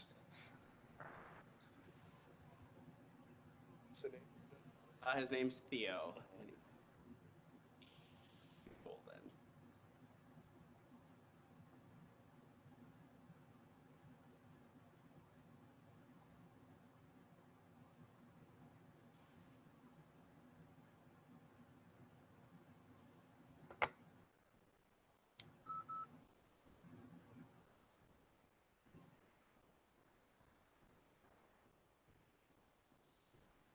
So here before you, I have the 2020, just an overview of the general fund. So as we went through the budget process, 4 main themes came out. Looking at the first one, as always, one of the priorities for any budget is controlling the tax burden. As we see this year, recommended budget does have a decrease in the tax rate compared to 21. This is largely due to a decrease in the debt service levy. Overall levy increases about 0.7%, and that includes no TID net new construction. Budget process, one of the major themes is updating the village systems. As we have earlier, we are looking at upgrading our IT services. We're also in the process of reviewing RFP for new financial management services, looking at updating our infrastructure and investment is always a priority for the village. Maintain the asphalt road funding levels this year's. We have an upgrade to utility infrastructure. This number is closer to 2 million than what I thought. We also have money in the budget for upgrade to park facilities. Budget as well is a 2.5% pay adjustment for employees, an additional mechanic to highway, and a few health insurance changes. And new construction continue to increase in the village of Germantown. The table to the right shows the value in billions over the last 3 years. Increase in 2021 by 9%. 20. Net new construction for this year at 2.54%. That you'll see net new construction values with TID in and with TID out. As I had stated earlier, the current recommended budget only includes overall, the proposed tax levy for 2022 increases by 0.7% or $93,000. The 2021 budget. Table on the right, which breaks it down between general fund and debt service. And the recommended budget includes net new construction without the. What would this look like on a $25,000 home? Well, assuming that a home value stays the same, you'll see the tax rate decreases by 0.5, and so the tax is paid on a $250,000 home, $1,105. Looking at that, that is $12 less per taxpayer under the record. Assuming that the home value increased the same rate as the assessed value, that'd be 76%. See the changes in taxes paid for one. The budget, the average property taxes, $1,000 home will be about $6 higher over the year. at the general fund and giving a few highlights of the major changes. There is an 11% increase to health insurance. That is partly due to assumptions made on premium, as well as people shifting their health insurance. The major highlight was the new financial management software that the village is currently going through the process for, as well as the data management. Another highlight is the 2.5% pay adjustment. One of the major changes in revenue, as you can see, it's up about 7% over 2021, is the increase in revenues in development and recreation. At the general fund, there were items that we did have to take out to balance the budget. Those items are listed right. Those items can be added back into the budget if the village's wish is about $95,000 in net new construction that is not currently in the budget that could be used on those projects. Note that the police squad cars are in this list. I currently have those in the capital budget, but wanted to include them. They are funded through the operation and not the capital. So assuming the village wanted to take that $95,000 and include it in the tax levy, this would be the new change in the tax rate. Tax rate would still decrease slightly, but under that new construction, they'd pay about $6 more recommended budget, but $6 less. Here again, looking at the change in home value with the new tax rate. For that plan, the owner of a $250,000 home and pay about $7 more. Current recommended about $17 more.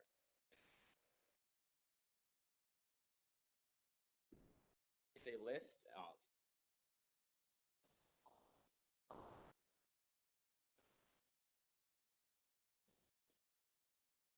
the list on the left is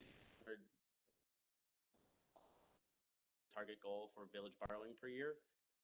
Over in the next columns are the different ways that different projects will be funded.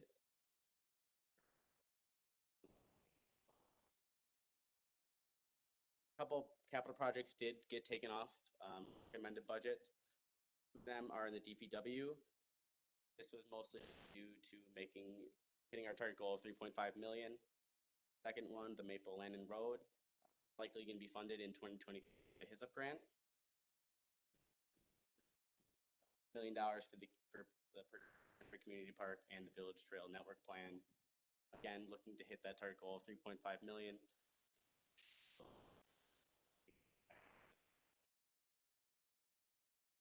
Kind of the next steps for the budget will be to schedule our COW meetings, finalize some of the health insurance changes, finalize the state aid and intergovernmental.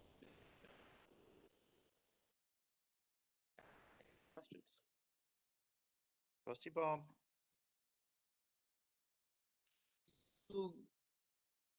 Summary, give me a number. That $250,000 house is getting a $7 tax raise. It got an $85.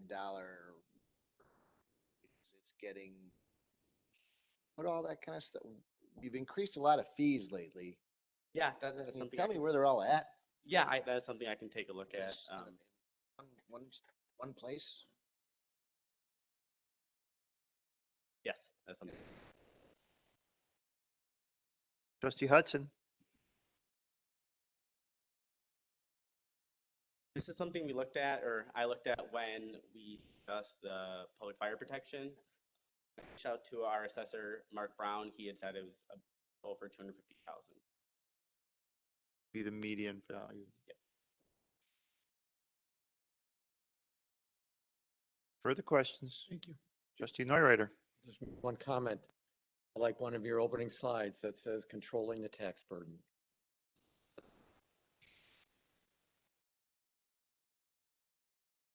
Trustee Jan Miller. I have a comment. It seems that the capital fund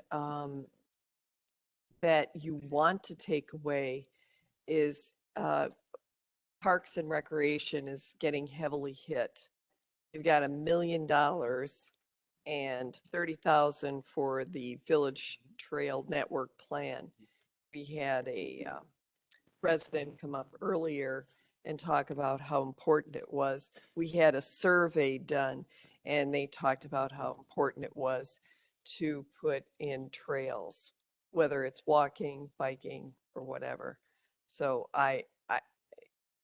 they're taking the lion's share hit. I don't think that's fair when we're looking at outdoor spaces for our residents to grow and enjoy during these COVID times. So I'd like to see that turned around.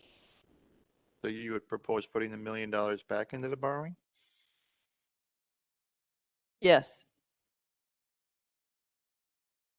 Okay, that's something we can go through at each of the committee of the whole meetings when we start hammering out the budget. Other questions, or I take suggestions for days, schedule, what days work best for people?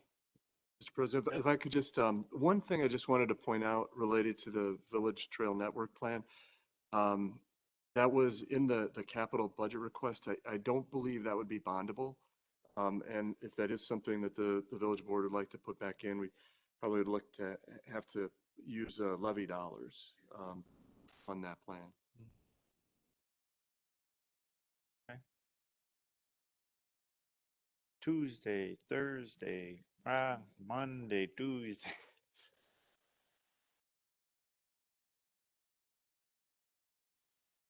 No, Mondays are tough, but in the past, hasn't it been like Tuesdays or Thursdays? I checked last year, they were actually Wednesdays. Wednesday, and they don't have to be, but they were, it was Wednesday, September 30th, Wednesday, October 7th, and Thursday, October 15th. Usually try to get 3 and then we keep 1 in contingent.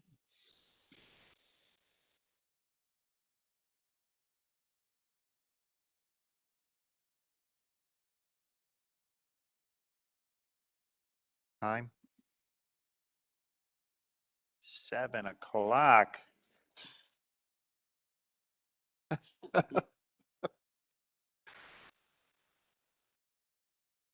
Yes, you can. The motion is for Wednesday nights, 3 meetings, consecutive weeks.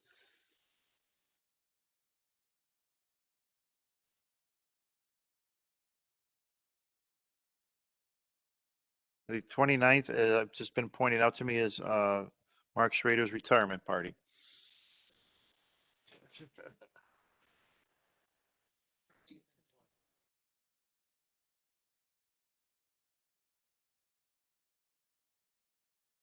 What did you have to post by?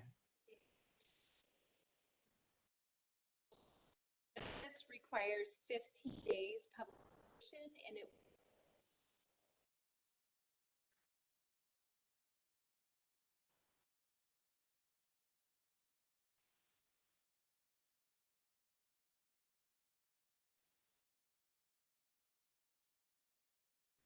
To the 30th, 6 and 13. Yeah.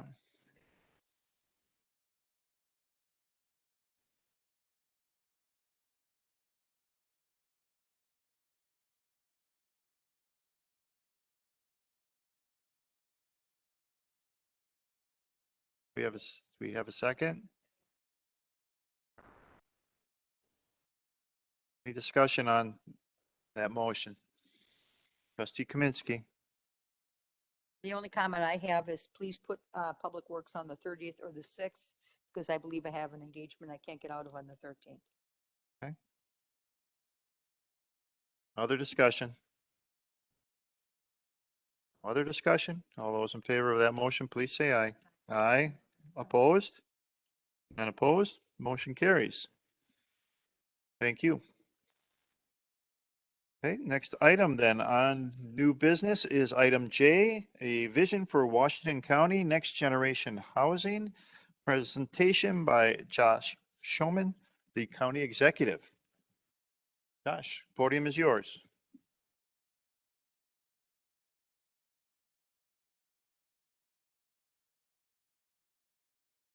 Mr. President.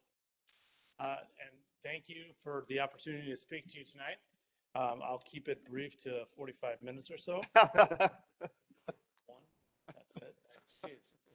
I know I really appreciate the chance to get to talk to you a little bit tonight about my vision for Washington County in the next 30 years or so, and what I think it's going to take to keep us on a trajectory of prosperity that we've been on for many years now. If you remember my campaign in 2020, which seems like forever ago, since the last 18 months has been like 20 years, one of the themes of that campaign was managing growth so it doesn't manage us. I'm going to talk a little bit about what I think that meant over the last decade and what it means decades to come. But I'm going to point you to a data point that's occurring as we speak. And that's what's been termed the silver tsunami. So certainly by now, most of you have probably heard that term. The departure of the baby boom generation from the workforce. And a specific study from a group called MZ, called the Demographic Drought, which talks about this in earnest, and specifically what's happened in the last year. 3 million baby boomers retired from the workforce in 2020. Wow, it's COVID. 2019 was 2 million. Projections are that 3 million is up now for the next several years until that generation leaves us altogether. It's particularly concerning because it's about 1% of the American population. And if you look at Washington County specifically, our population as a county is about 20% above the 60 and older portion, that is about 20% higher than nation as a whole, and it's about 10% higher than the state of Wisconsin. So this is even a more acute problem for us, particularly in our business community. So if you look at the 2020 census specifically, and you look at what managing growth meant to us, at least in the last 10 years, Washington County had a growth rate of approximately 3.7% from 2010 to 2020. West Bend, the largest community by population in Washington County, had a growth rate of about 1.7%.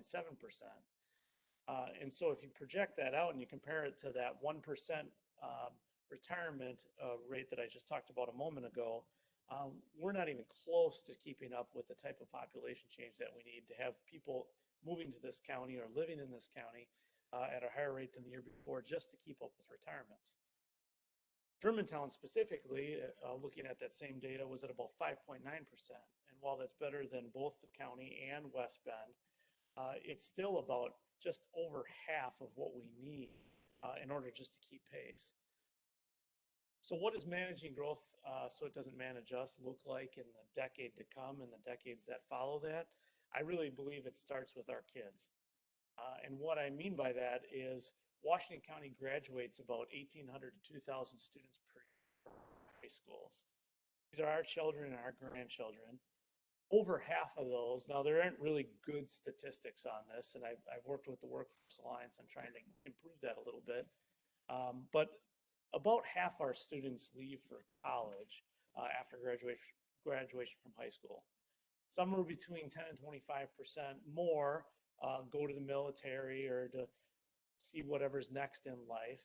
And barely 25% are left behind trying to figure out what they're going to do in Washington County. What we know is that over the years, those in their late 20s and early 30s start to come back, but it's still just a fraction of the 1,800 to 2,000 that graduate per year. I think we can do a much better job of keeping those kids in the years to come. Furthermore, I think we can do a better job of integrating people into our community so that the Kiwanis Club is getting more and can do more work like you heard about earlier today, and other civic organizations and churches can do that important work, and we'll talk about that in a few minutes. At the end of the day, what I want is for Washington County to be that place where our kids want to come back, bring their friends with them, and maybe we're lucky enough and they marry a girl or a guy from Waukesha County and we steal one or two of those. And I think we can be that place. The only way we're going to do it, though, is by working together. Brought up a multitude of opportunities to work with the county or maybe get the county to do a little bit of work. which you know by now, for those of you who've been around, I'm all ears about opportunities for us to shared services. But in particular, in this regard, it's going to take all kinds of collaboration, not just the county and the village, but also the county and the village and civic groups, businesses across Washington County and more. So I'm asking you to begin engaging in the conversation about what that looks like. I won't read you the vision that I have for 2050, but I'll ask you to study it yourself and think about the tenets that I lay in front of you today. And think of it in terms of the old Greek proverb, a society grows great when old men whose shade they know they shall never sit in. Speaking for myself, in 2051, I'll be 70 years old. These are trees whose shade I'm not going to enjoy, but hopefully my kids, my oldest who's a senior at Hartford Union High School, and my youngest who's a 8th grader at Richmond Middle School will enjoy this shade. And that is creating a life and a community as prosperous as the one that's been built and provided for us. And it's about keeping the cycle of prosperity, that virtuous cycle of prosperous businesses, which ultimately lead to prosperous lives and a prosperous community. By that, well, long before my tenure, 20 years before, the county started an organization called EDWC, Economic Development. And it was really kind of the first leg in this cycle, the stool, the legs. And it invested heavily in our businesses predominantly. If you look at their mission, they're really focused on businesses that are already here in Washington County. Yes, we certainly love to attract new business, but really their mission is about growing businesses here in Washington. This initiative is about that second leg, about prosperous lives. Government has done a job of investing in business, some good, some bad. Now it's time for us to invest in individuals, and that's what our great community is all about. How do we do that, and do we do that better so that ultimately, again, we have a prosperous community, which I laid out just a few moments ago. So how do we turn that vision into reality? I handed each of you a palm card, a small handout that kind of will hopefully keep fresh those 4 different areas. I consolidate workforce and education into one, or employer connection and high quality education into one for the purposes of this slide. But really, it's about creating that pipeline of talent. And it takes a short-term and a long-term strategy. Long-term, it's getting our kids in our schools connected to the workforce right here in Washington County. I'll just give you one small example.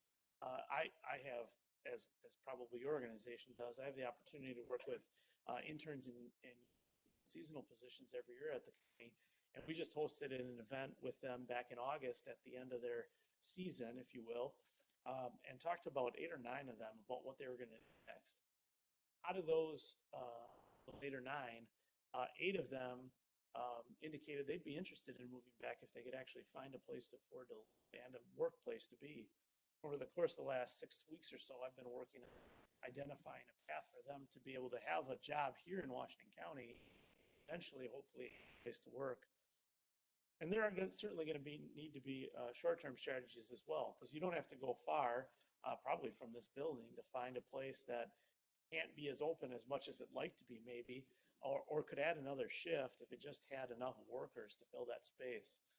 One of the award recipients at the chamber event the other night that the president spoke of, right down the street, what's their new name? Sterling Pharmaceuticals, I believe.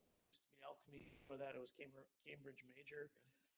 You know, they've got, I think, 50 positions right now that they could fill if they could just find the people to. And those are extremely high value positions, chemists and above. But there's stories like that all across Washington County. What I'm asking for is for you to think about a vision, fill those positions with people in this county, not just at a place like Sterling, but manufacturing roles throughout Washington County. Average $20 an hour. New teachers, new cops. We're not talking about people who are making $100,000 a year. we're talking about people who are making $40, $50, $60,000 a year. Social capital is really community in my mind. It's building social networks and trust, kind of the vision as you saw it a slide ago, those trusty networks and the social safety net, not that government provides. And this is what I think it makes Washington County such a special place. When tragedy strikes, if you've heard the story of the Pearson slinger, they lose both parents in their 40s, and the community just comes around the entire family and helps them through that horrible tragedy. And of course, it takes family, it takes churches, it takes civic groups, but all of them to come together and they don't come to the county first, they don't come to government first. They look towards their neighbors, and we love our neighbor here. It's a special place. If you bear with me a moment, one special example of that is a young man named Jack Rettler. Some of you might know Pete Rettler. Pete is very active in Washington County, from Hartford originally, works for Moraine Park Technical College up in West Bend. His son Jack graduated from West Bend West High School, went to UW La Crosse, graduated with a law degree from Marquette. Super smart kid, interned for me a couple different times. Probably should be working at Foley and Larner, but it took Craig Sedonico, the former mayor of the Rettler family, to reach out to Jack to convince him to move back home, work at Madden Law Group, buy a house in West Bend. What I'm asking is for us to have 2,000 more Jack Rettlers every single year. And I know there's stories like that right up here at this dais of people who've lived that, whose grandchildren and children who've lived that. And I want to give the opportunity to every kid in Washington County to do that same kind of thing. Way to start it, I believe, in my conversations with municipal leaders, with businesses, and with has been housing is the first major challenge for us to be able to. I'm going to ask you to think for a minute about what your first job, and I don't mean your new when you're a kid, but when your first job career-wise was, what your first house looked like, the lot it was on, the square footage, and the price it was. And as you think about that, Washington County's median is about $40,000 a year. Household income is about $80,000 a year. For an individual, that's about $20 an hour. That's a good manufacturing entry level. The median home value, you just heard a moment ago, is around $250,000 a year. Although I would test you to find $250,000 in this real estate market. Nonetheless, that's the median home value. What I'm asking for you to do for Washington County is the same opportunity and that vision that you just recalled of your home and your job for our kids and our grandkids. That 750 to 1,200 square foot house or condo that costs you an affordable amount that you could pay for on that first job salary or maybe the combined spouse. All I'm asking for you to help me do, you to help your kids and grandkids have, is that same exact opportunity right here in Washington County. Not that they have to go try and afford to live it in Greenfield and drive up here, or in Fond du Lac and drive down here, Dodge County and drive over here, that they can afford it here in Washington County. And then when they're ready, they can move into that next new beautiful Belinsky subdivision or Newman Homes that's a $400,000 house. And then after that, they can move into treetops and something even nicer yet. We're asking to start them where we all started at one time. What it's going to take is a coalition of the willing to build community. The county, I think, is uniquely positioned for a number of reasons. One, certainly the advent of the American Recovery Plan Act puts us in a good position to be able to have one-time money to spend on one-time type of projects, hopefully that have a return on investment, not just for years to come, but my hope is for generations to come. I'm prepared, I'm willing to invest dollars in the human resources necessary and the financial resources necessary to make this a reality. We have EDWC, who's been working on a next generation housing plan for us over the course of the last 6 months. Credit goes to the mayor of Hartford, Tim Mahalik, and the Hartford Area Development Corporation for pushing us to do that. Alone in their industrial park have about 800 vacancies currently. They'd love to fill. Housing was one of the things, as I mentioned a minute ago, that businesses have been pushing us to try and solve. And so that housing plan out now, I'll talk about that just a minute. But we're willing to put our money where our mouth is on that plan. I gave you the statistics a moment ago. One of those jobs at $20 an hour, I would challenge you right now to go find an apartment for a $40,000 a year employee. If you talk to a banker, the 30% rate of what housing should be in their budget is about $1,000 a month. Go find a $1,000 apartment that you'd be proud to have your kid or grandkid live in Washington County right now. I think you're best to do it. Go find a $1,000 a month mortgage, which is about that $225,000 price point. Find a house that you don't have to be the 15th bidder on and $50,000 above asking price right now. You'd be hard pressed to find it. Help us create that opportunity. That's what I'm asking. What am I asking from you as a village government specifically? I'm asking you to start thinking about how did we get ourselves to where we're at today? What type of regulations have we put in place to get the types of developments that we're getting? What type of impact fees have we put in place to get ourselves to the cost of the homes that we're getting? It's not as if you put those things in place and you're just passing it to a developer. You're passing it to an individual, you're passing it to a family. What will it take for us to think differently to give that same opportunity we had so many years ago with that first job in that first house for next generation, generations to come? I said it's going to take all of us working together. EDWC, when our forefathers put that together, that was a coalition of the willing. It's going to take that same type of thing with housing. And our great community committee and the support that it'll take will be very similar. I think of our Brownfield program, site redevelopment committee, which is planning folks and administrators from across the county. It's going to take that exact kind of brain power and that type of work ethic to make this happen. And so I'd ask you to start thinking about participating at that level as well. I won't read the rest of them to you, but as you can see, I think it takes every group to skin in the game and make this dream.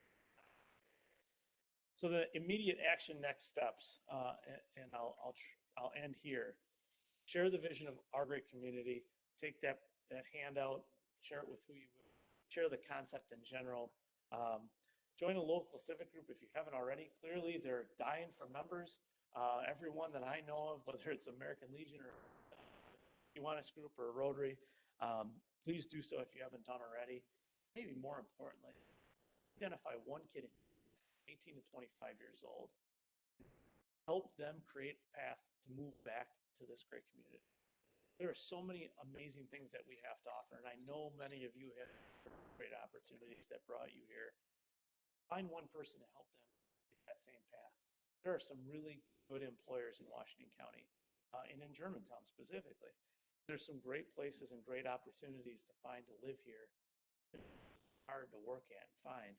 We need to make that easier, and I ask you to do that. Once again, I ask you to think about those regulatory hurdles that we put in place, not just here in Germantown and Washington County, but I have an event that we're gonna plan out. The bullets that there. We'll send an invite to each and every one of them. October 7th. Please mark your calendars. 3:30 in the afternoon is when we're going to start. It's going to go till 5:30. We're going to roll out that next generation housing plan and talk about what it's going to take to make this something that we can all be proud of. Hoping to have folks from the business community, civic groups across Washington County, as well as local governments. So that's the presentation. If you're interested in more of the data, if you're a data geek like I am, I would suggest you read this document called the Demographic Drought. It's a white paper by a group called EMSI, E-M-S-I. You can find it just by Googling the title and the organization. It's absolutely terrifying. The data points for the next 50 years on what it looks like as the baby boom generation retires and ultimately leaves this earth are going to create challenges like we haven't seen in multiple lifetimes. So I'd ask you really to start thinking strongly about how we can work together here.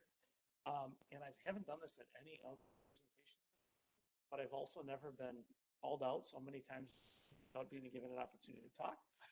So I will offer the same offer I've given you many times when I've been here before.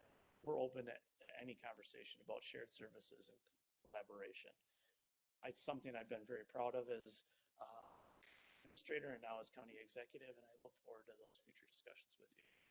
With that, Mr. President, I turn it back to you. Questions, I'm happy to answer them. All right. Trustee Baum, question.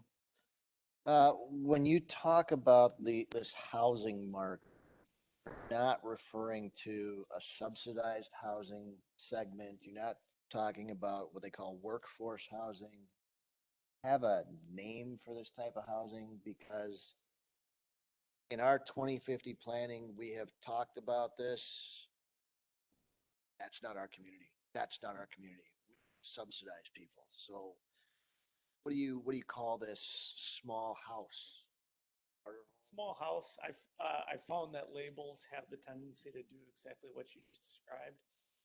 The minute that you start talking to somebody about the concept and you go back to get them reflecting on their first house, usually the conversation stops.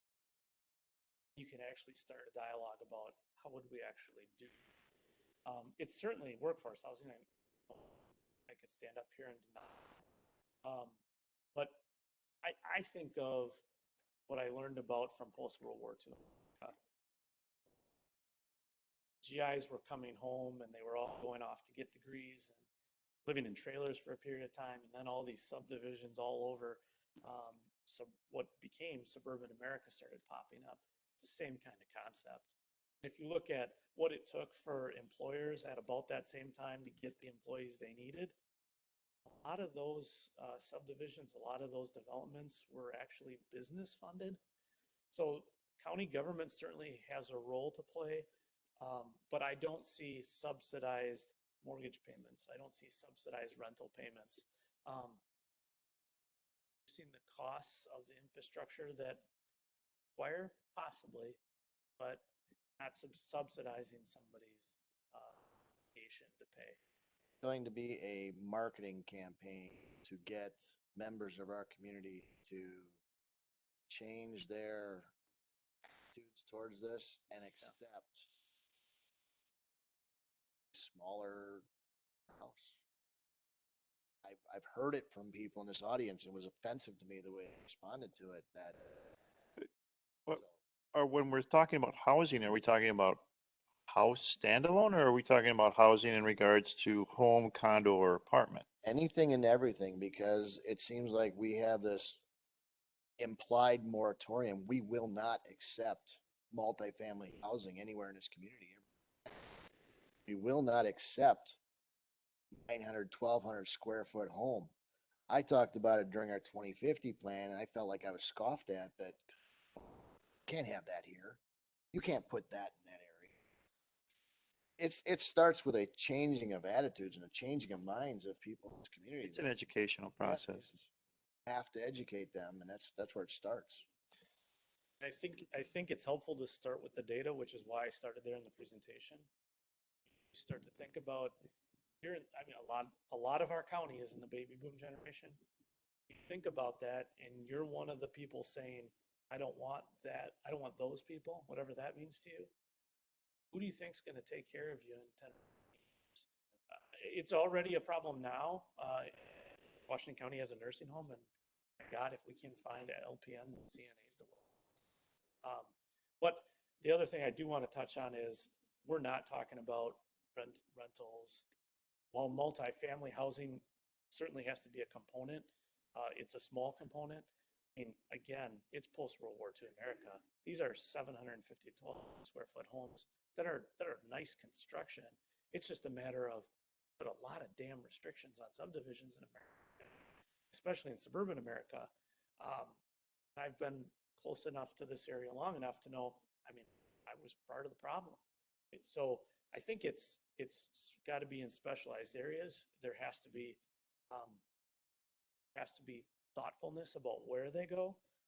But there definitely has to be some education that goes with it. The Business Journal did a big article on it a few weeks ago.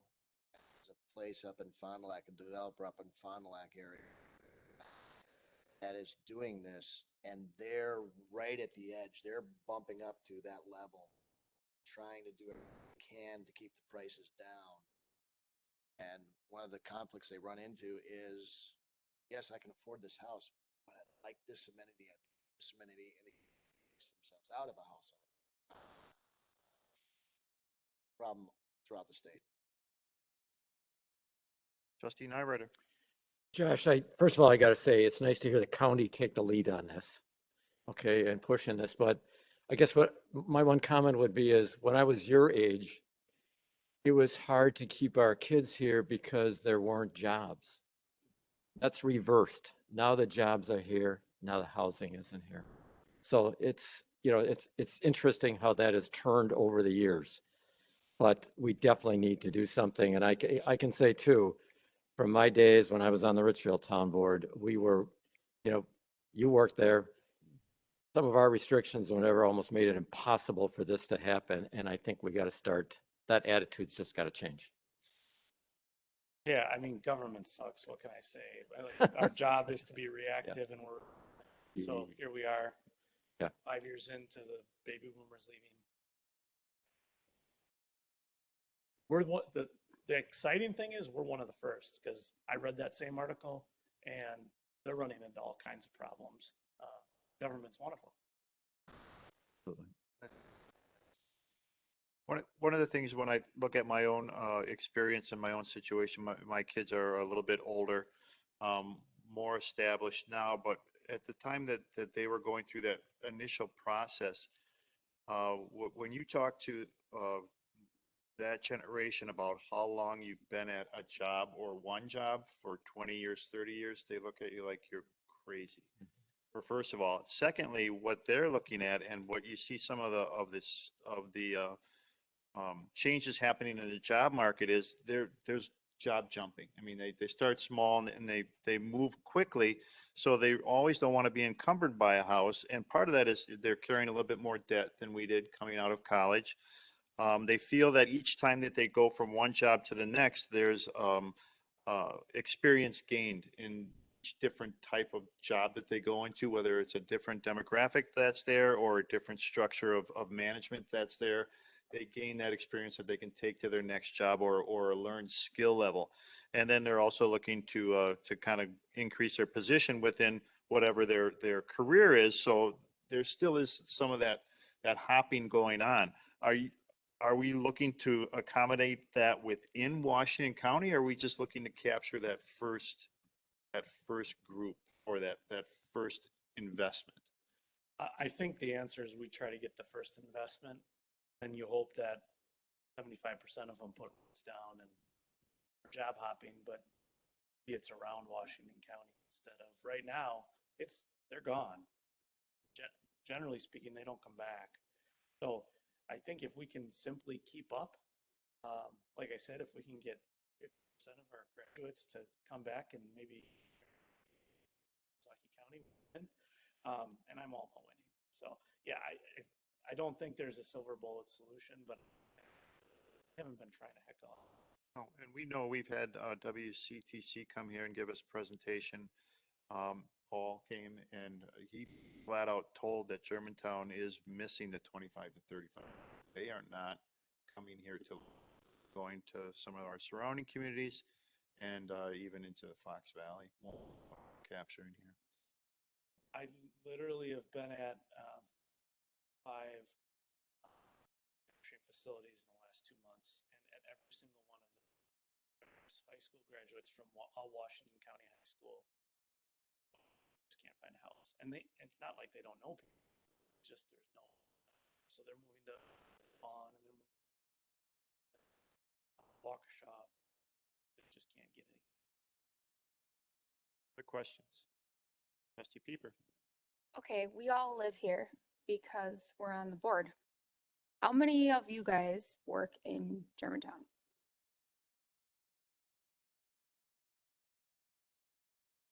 So 1, 2.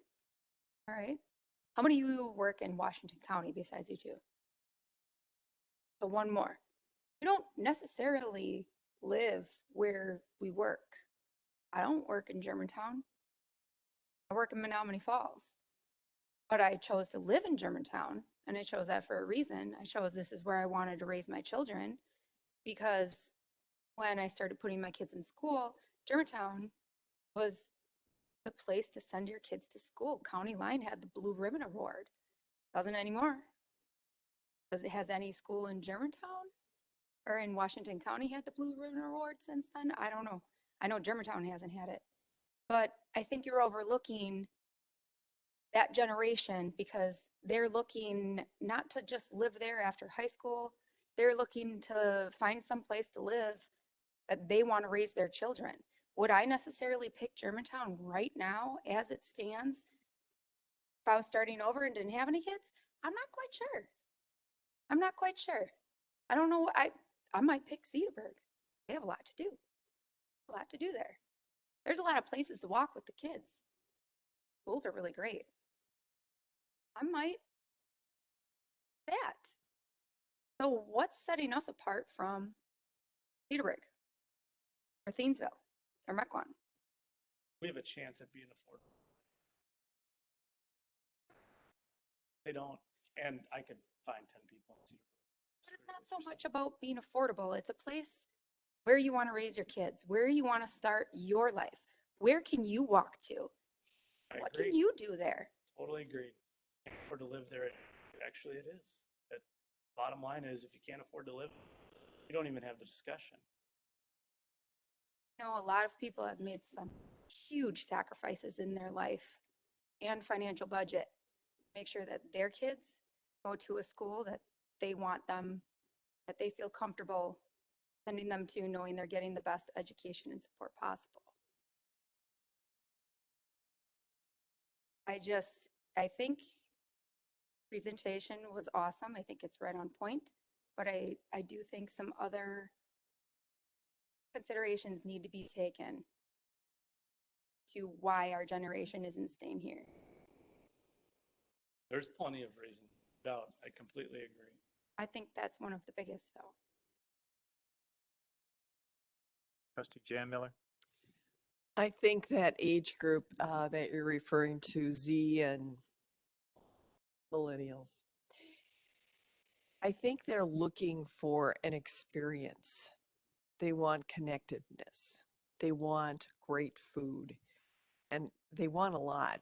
But and don't we all?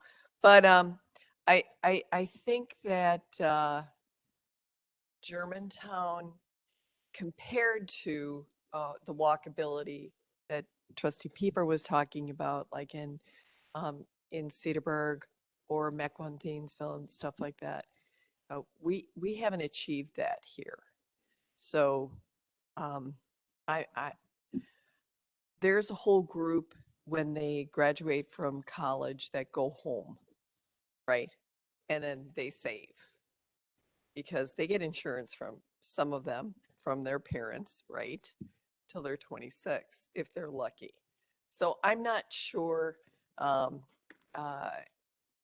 think you have to have the businesses and the location and the amenities that they're looking for. They're looking for the whole package.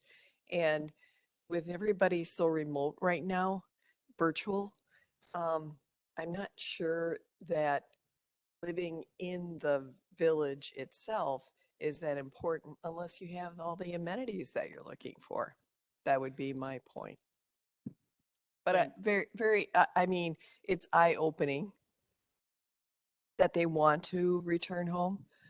But I think it's a great discussion, and perhaps we can think of something for them. All right, we look forward to it. So in defense of millennials, since I'm one, don't disagree. No, first of all, we shouldn't be generalizing generations. I did it to baby boomers. But I think a lot of millennials, remember my generation came out of college right about the time that the Great Recession hit. So I think it had as much to do with the fact that there weren't any options. And quite frankly, nationwide, we haven't brought back opportunities for them to move out like they'd hoped. I think if you look at the data of what's happening right now, they're leaving places like Milwaukee County and looking for places like Germantown and West Bend and Slinger. There's just not a lot of chance for them to break in. And quite frankly, Mequon's not walkable. And Mequon has just as many challenges, and I would say more than that. For example, they can't get any employees from east of their county. That's not their fault. It's just reality. We're on I-41. You, of all the municipalities in Washington County, you know better than anybody what's happening on I-41 and what's going to keep happening on I-41. Basically, no matter what we do, it's only a matter of how much do you fuel it and where do you fuel it. And so the challenge becomes, how do you get the people that we need collectively as a county to continue to grow? If this is a prosperity game, and it completely is a prosperity game, it takes human beings to win that prosperity game, period. This is simply, how do we go about doing that? Trustee Hudson. So first of all, thanks for the presentation. You've at least given me some things to think about. And I guess as I look at this presentation and I look at the workforce over the next 20 and 30 years, I work in Germantown because I was kicked out of my office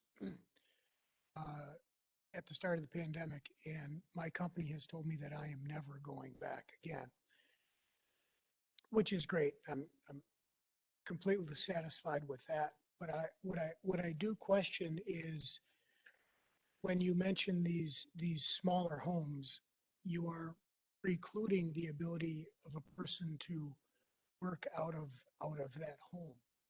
So you would have to have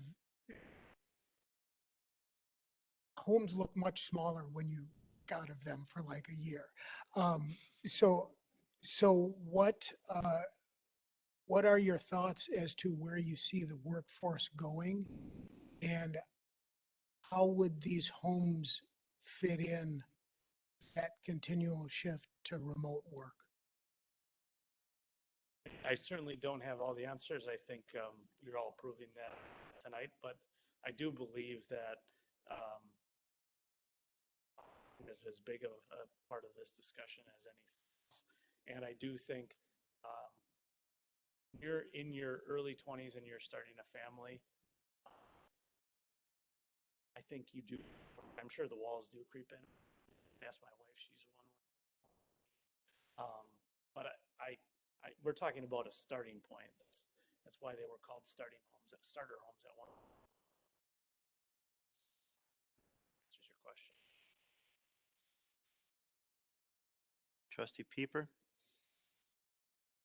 You don't have to be so mad when you I'm call. not mad. It gets to a point where Josh doesn't have all the answers, but there is opportunity and plenty of upcoming events where we can all learn together and all have a discussion together and see what direction it can be taken.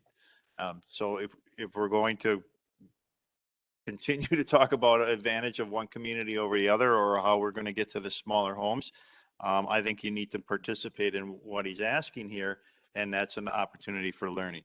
And that's an opportunity to know and have those similar discussions and bring these points up, because that's where you're going to have more people that are going to have input to it. And there'll be probably a wide band of different experiences there, or different professionals that can answer those questions and bring it to a positive end, or show up where that opportunity lies within the county. You still have this, Trustee Pieper. Oh, I'm sorry. You've been recognized. You have the floor. Thank you. Mm-hmm. I do have an idea to bring our generation here, because I know it's something that I care deeply about, is revitalizing Germantown's downtown. We don't have a downtown. We don't have a central downtown. Our downtown has been taken over by Gales. Torn down house by house. What is left of our downtown, I would love to see revitalized. and maybe put some affordable housing for I'm that careful with generation that word. downtown. So they could walk to multiple, yeah, I mean, the sky's the limit on the ideas of what we could do. So, I mean, at least in Germantown, I think I have a really great idea of how to keep our generation here. And you're one of the few on the board that has that experience and that background, and it's hard to debate that for me because I'm not at that level. I'm older, so you bring that to our board, and that's why we appreciate you being here. Trustee Baum. That article that I was referring to talked about was lower level management.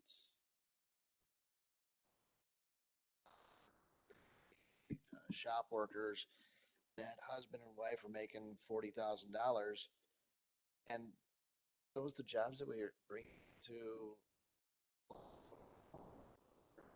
Some of them. Some of them are higher levels, some of them are this levels. Those are the employees that were bringing the jobs here to live. Some houses in the area, someplace else.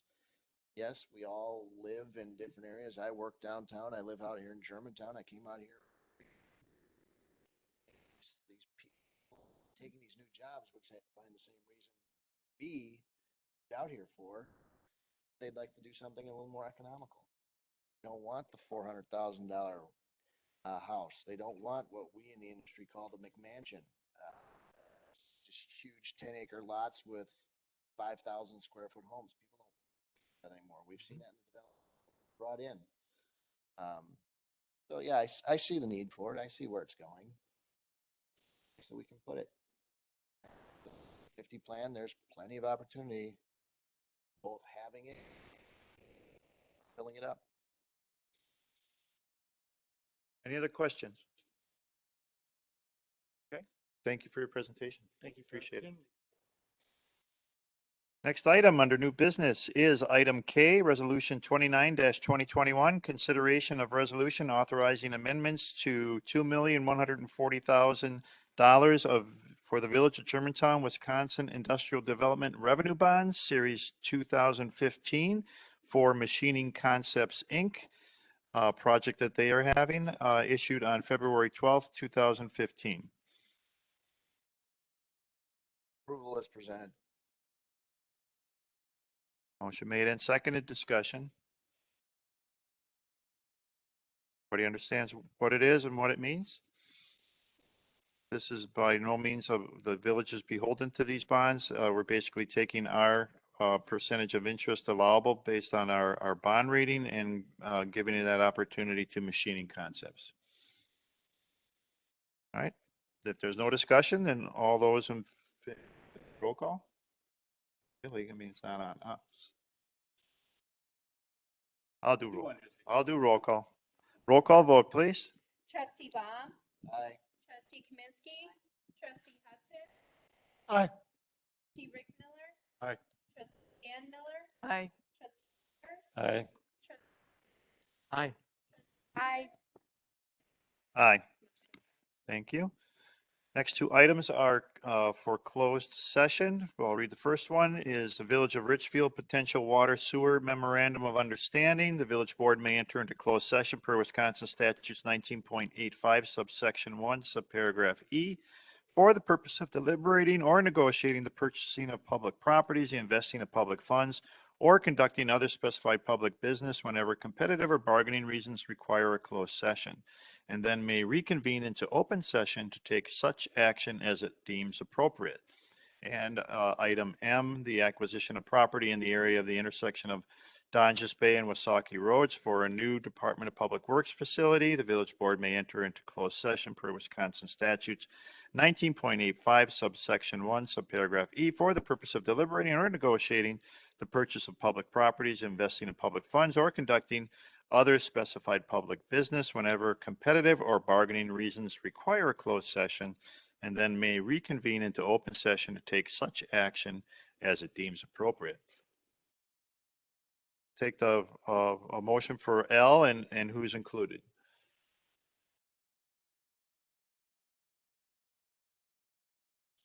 People that are included? Yes, I'd request the village clerk, the public works director, the water superintendent, and the community development staff, the director and the planner. associate planner. I see.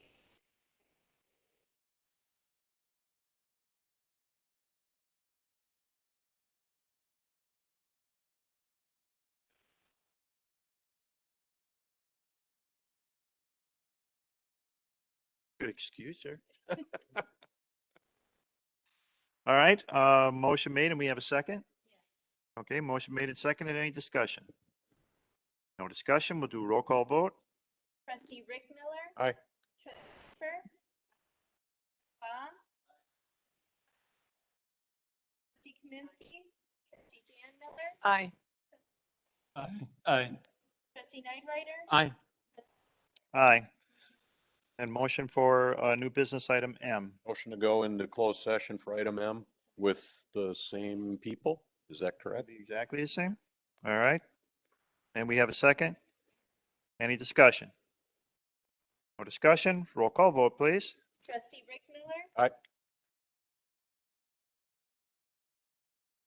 Trustee Hudson. Aye. Jan Miller. Aye. Aye.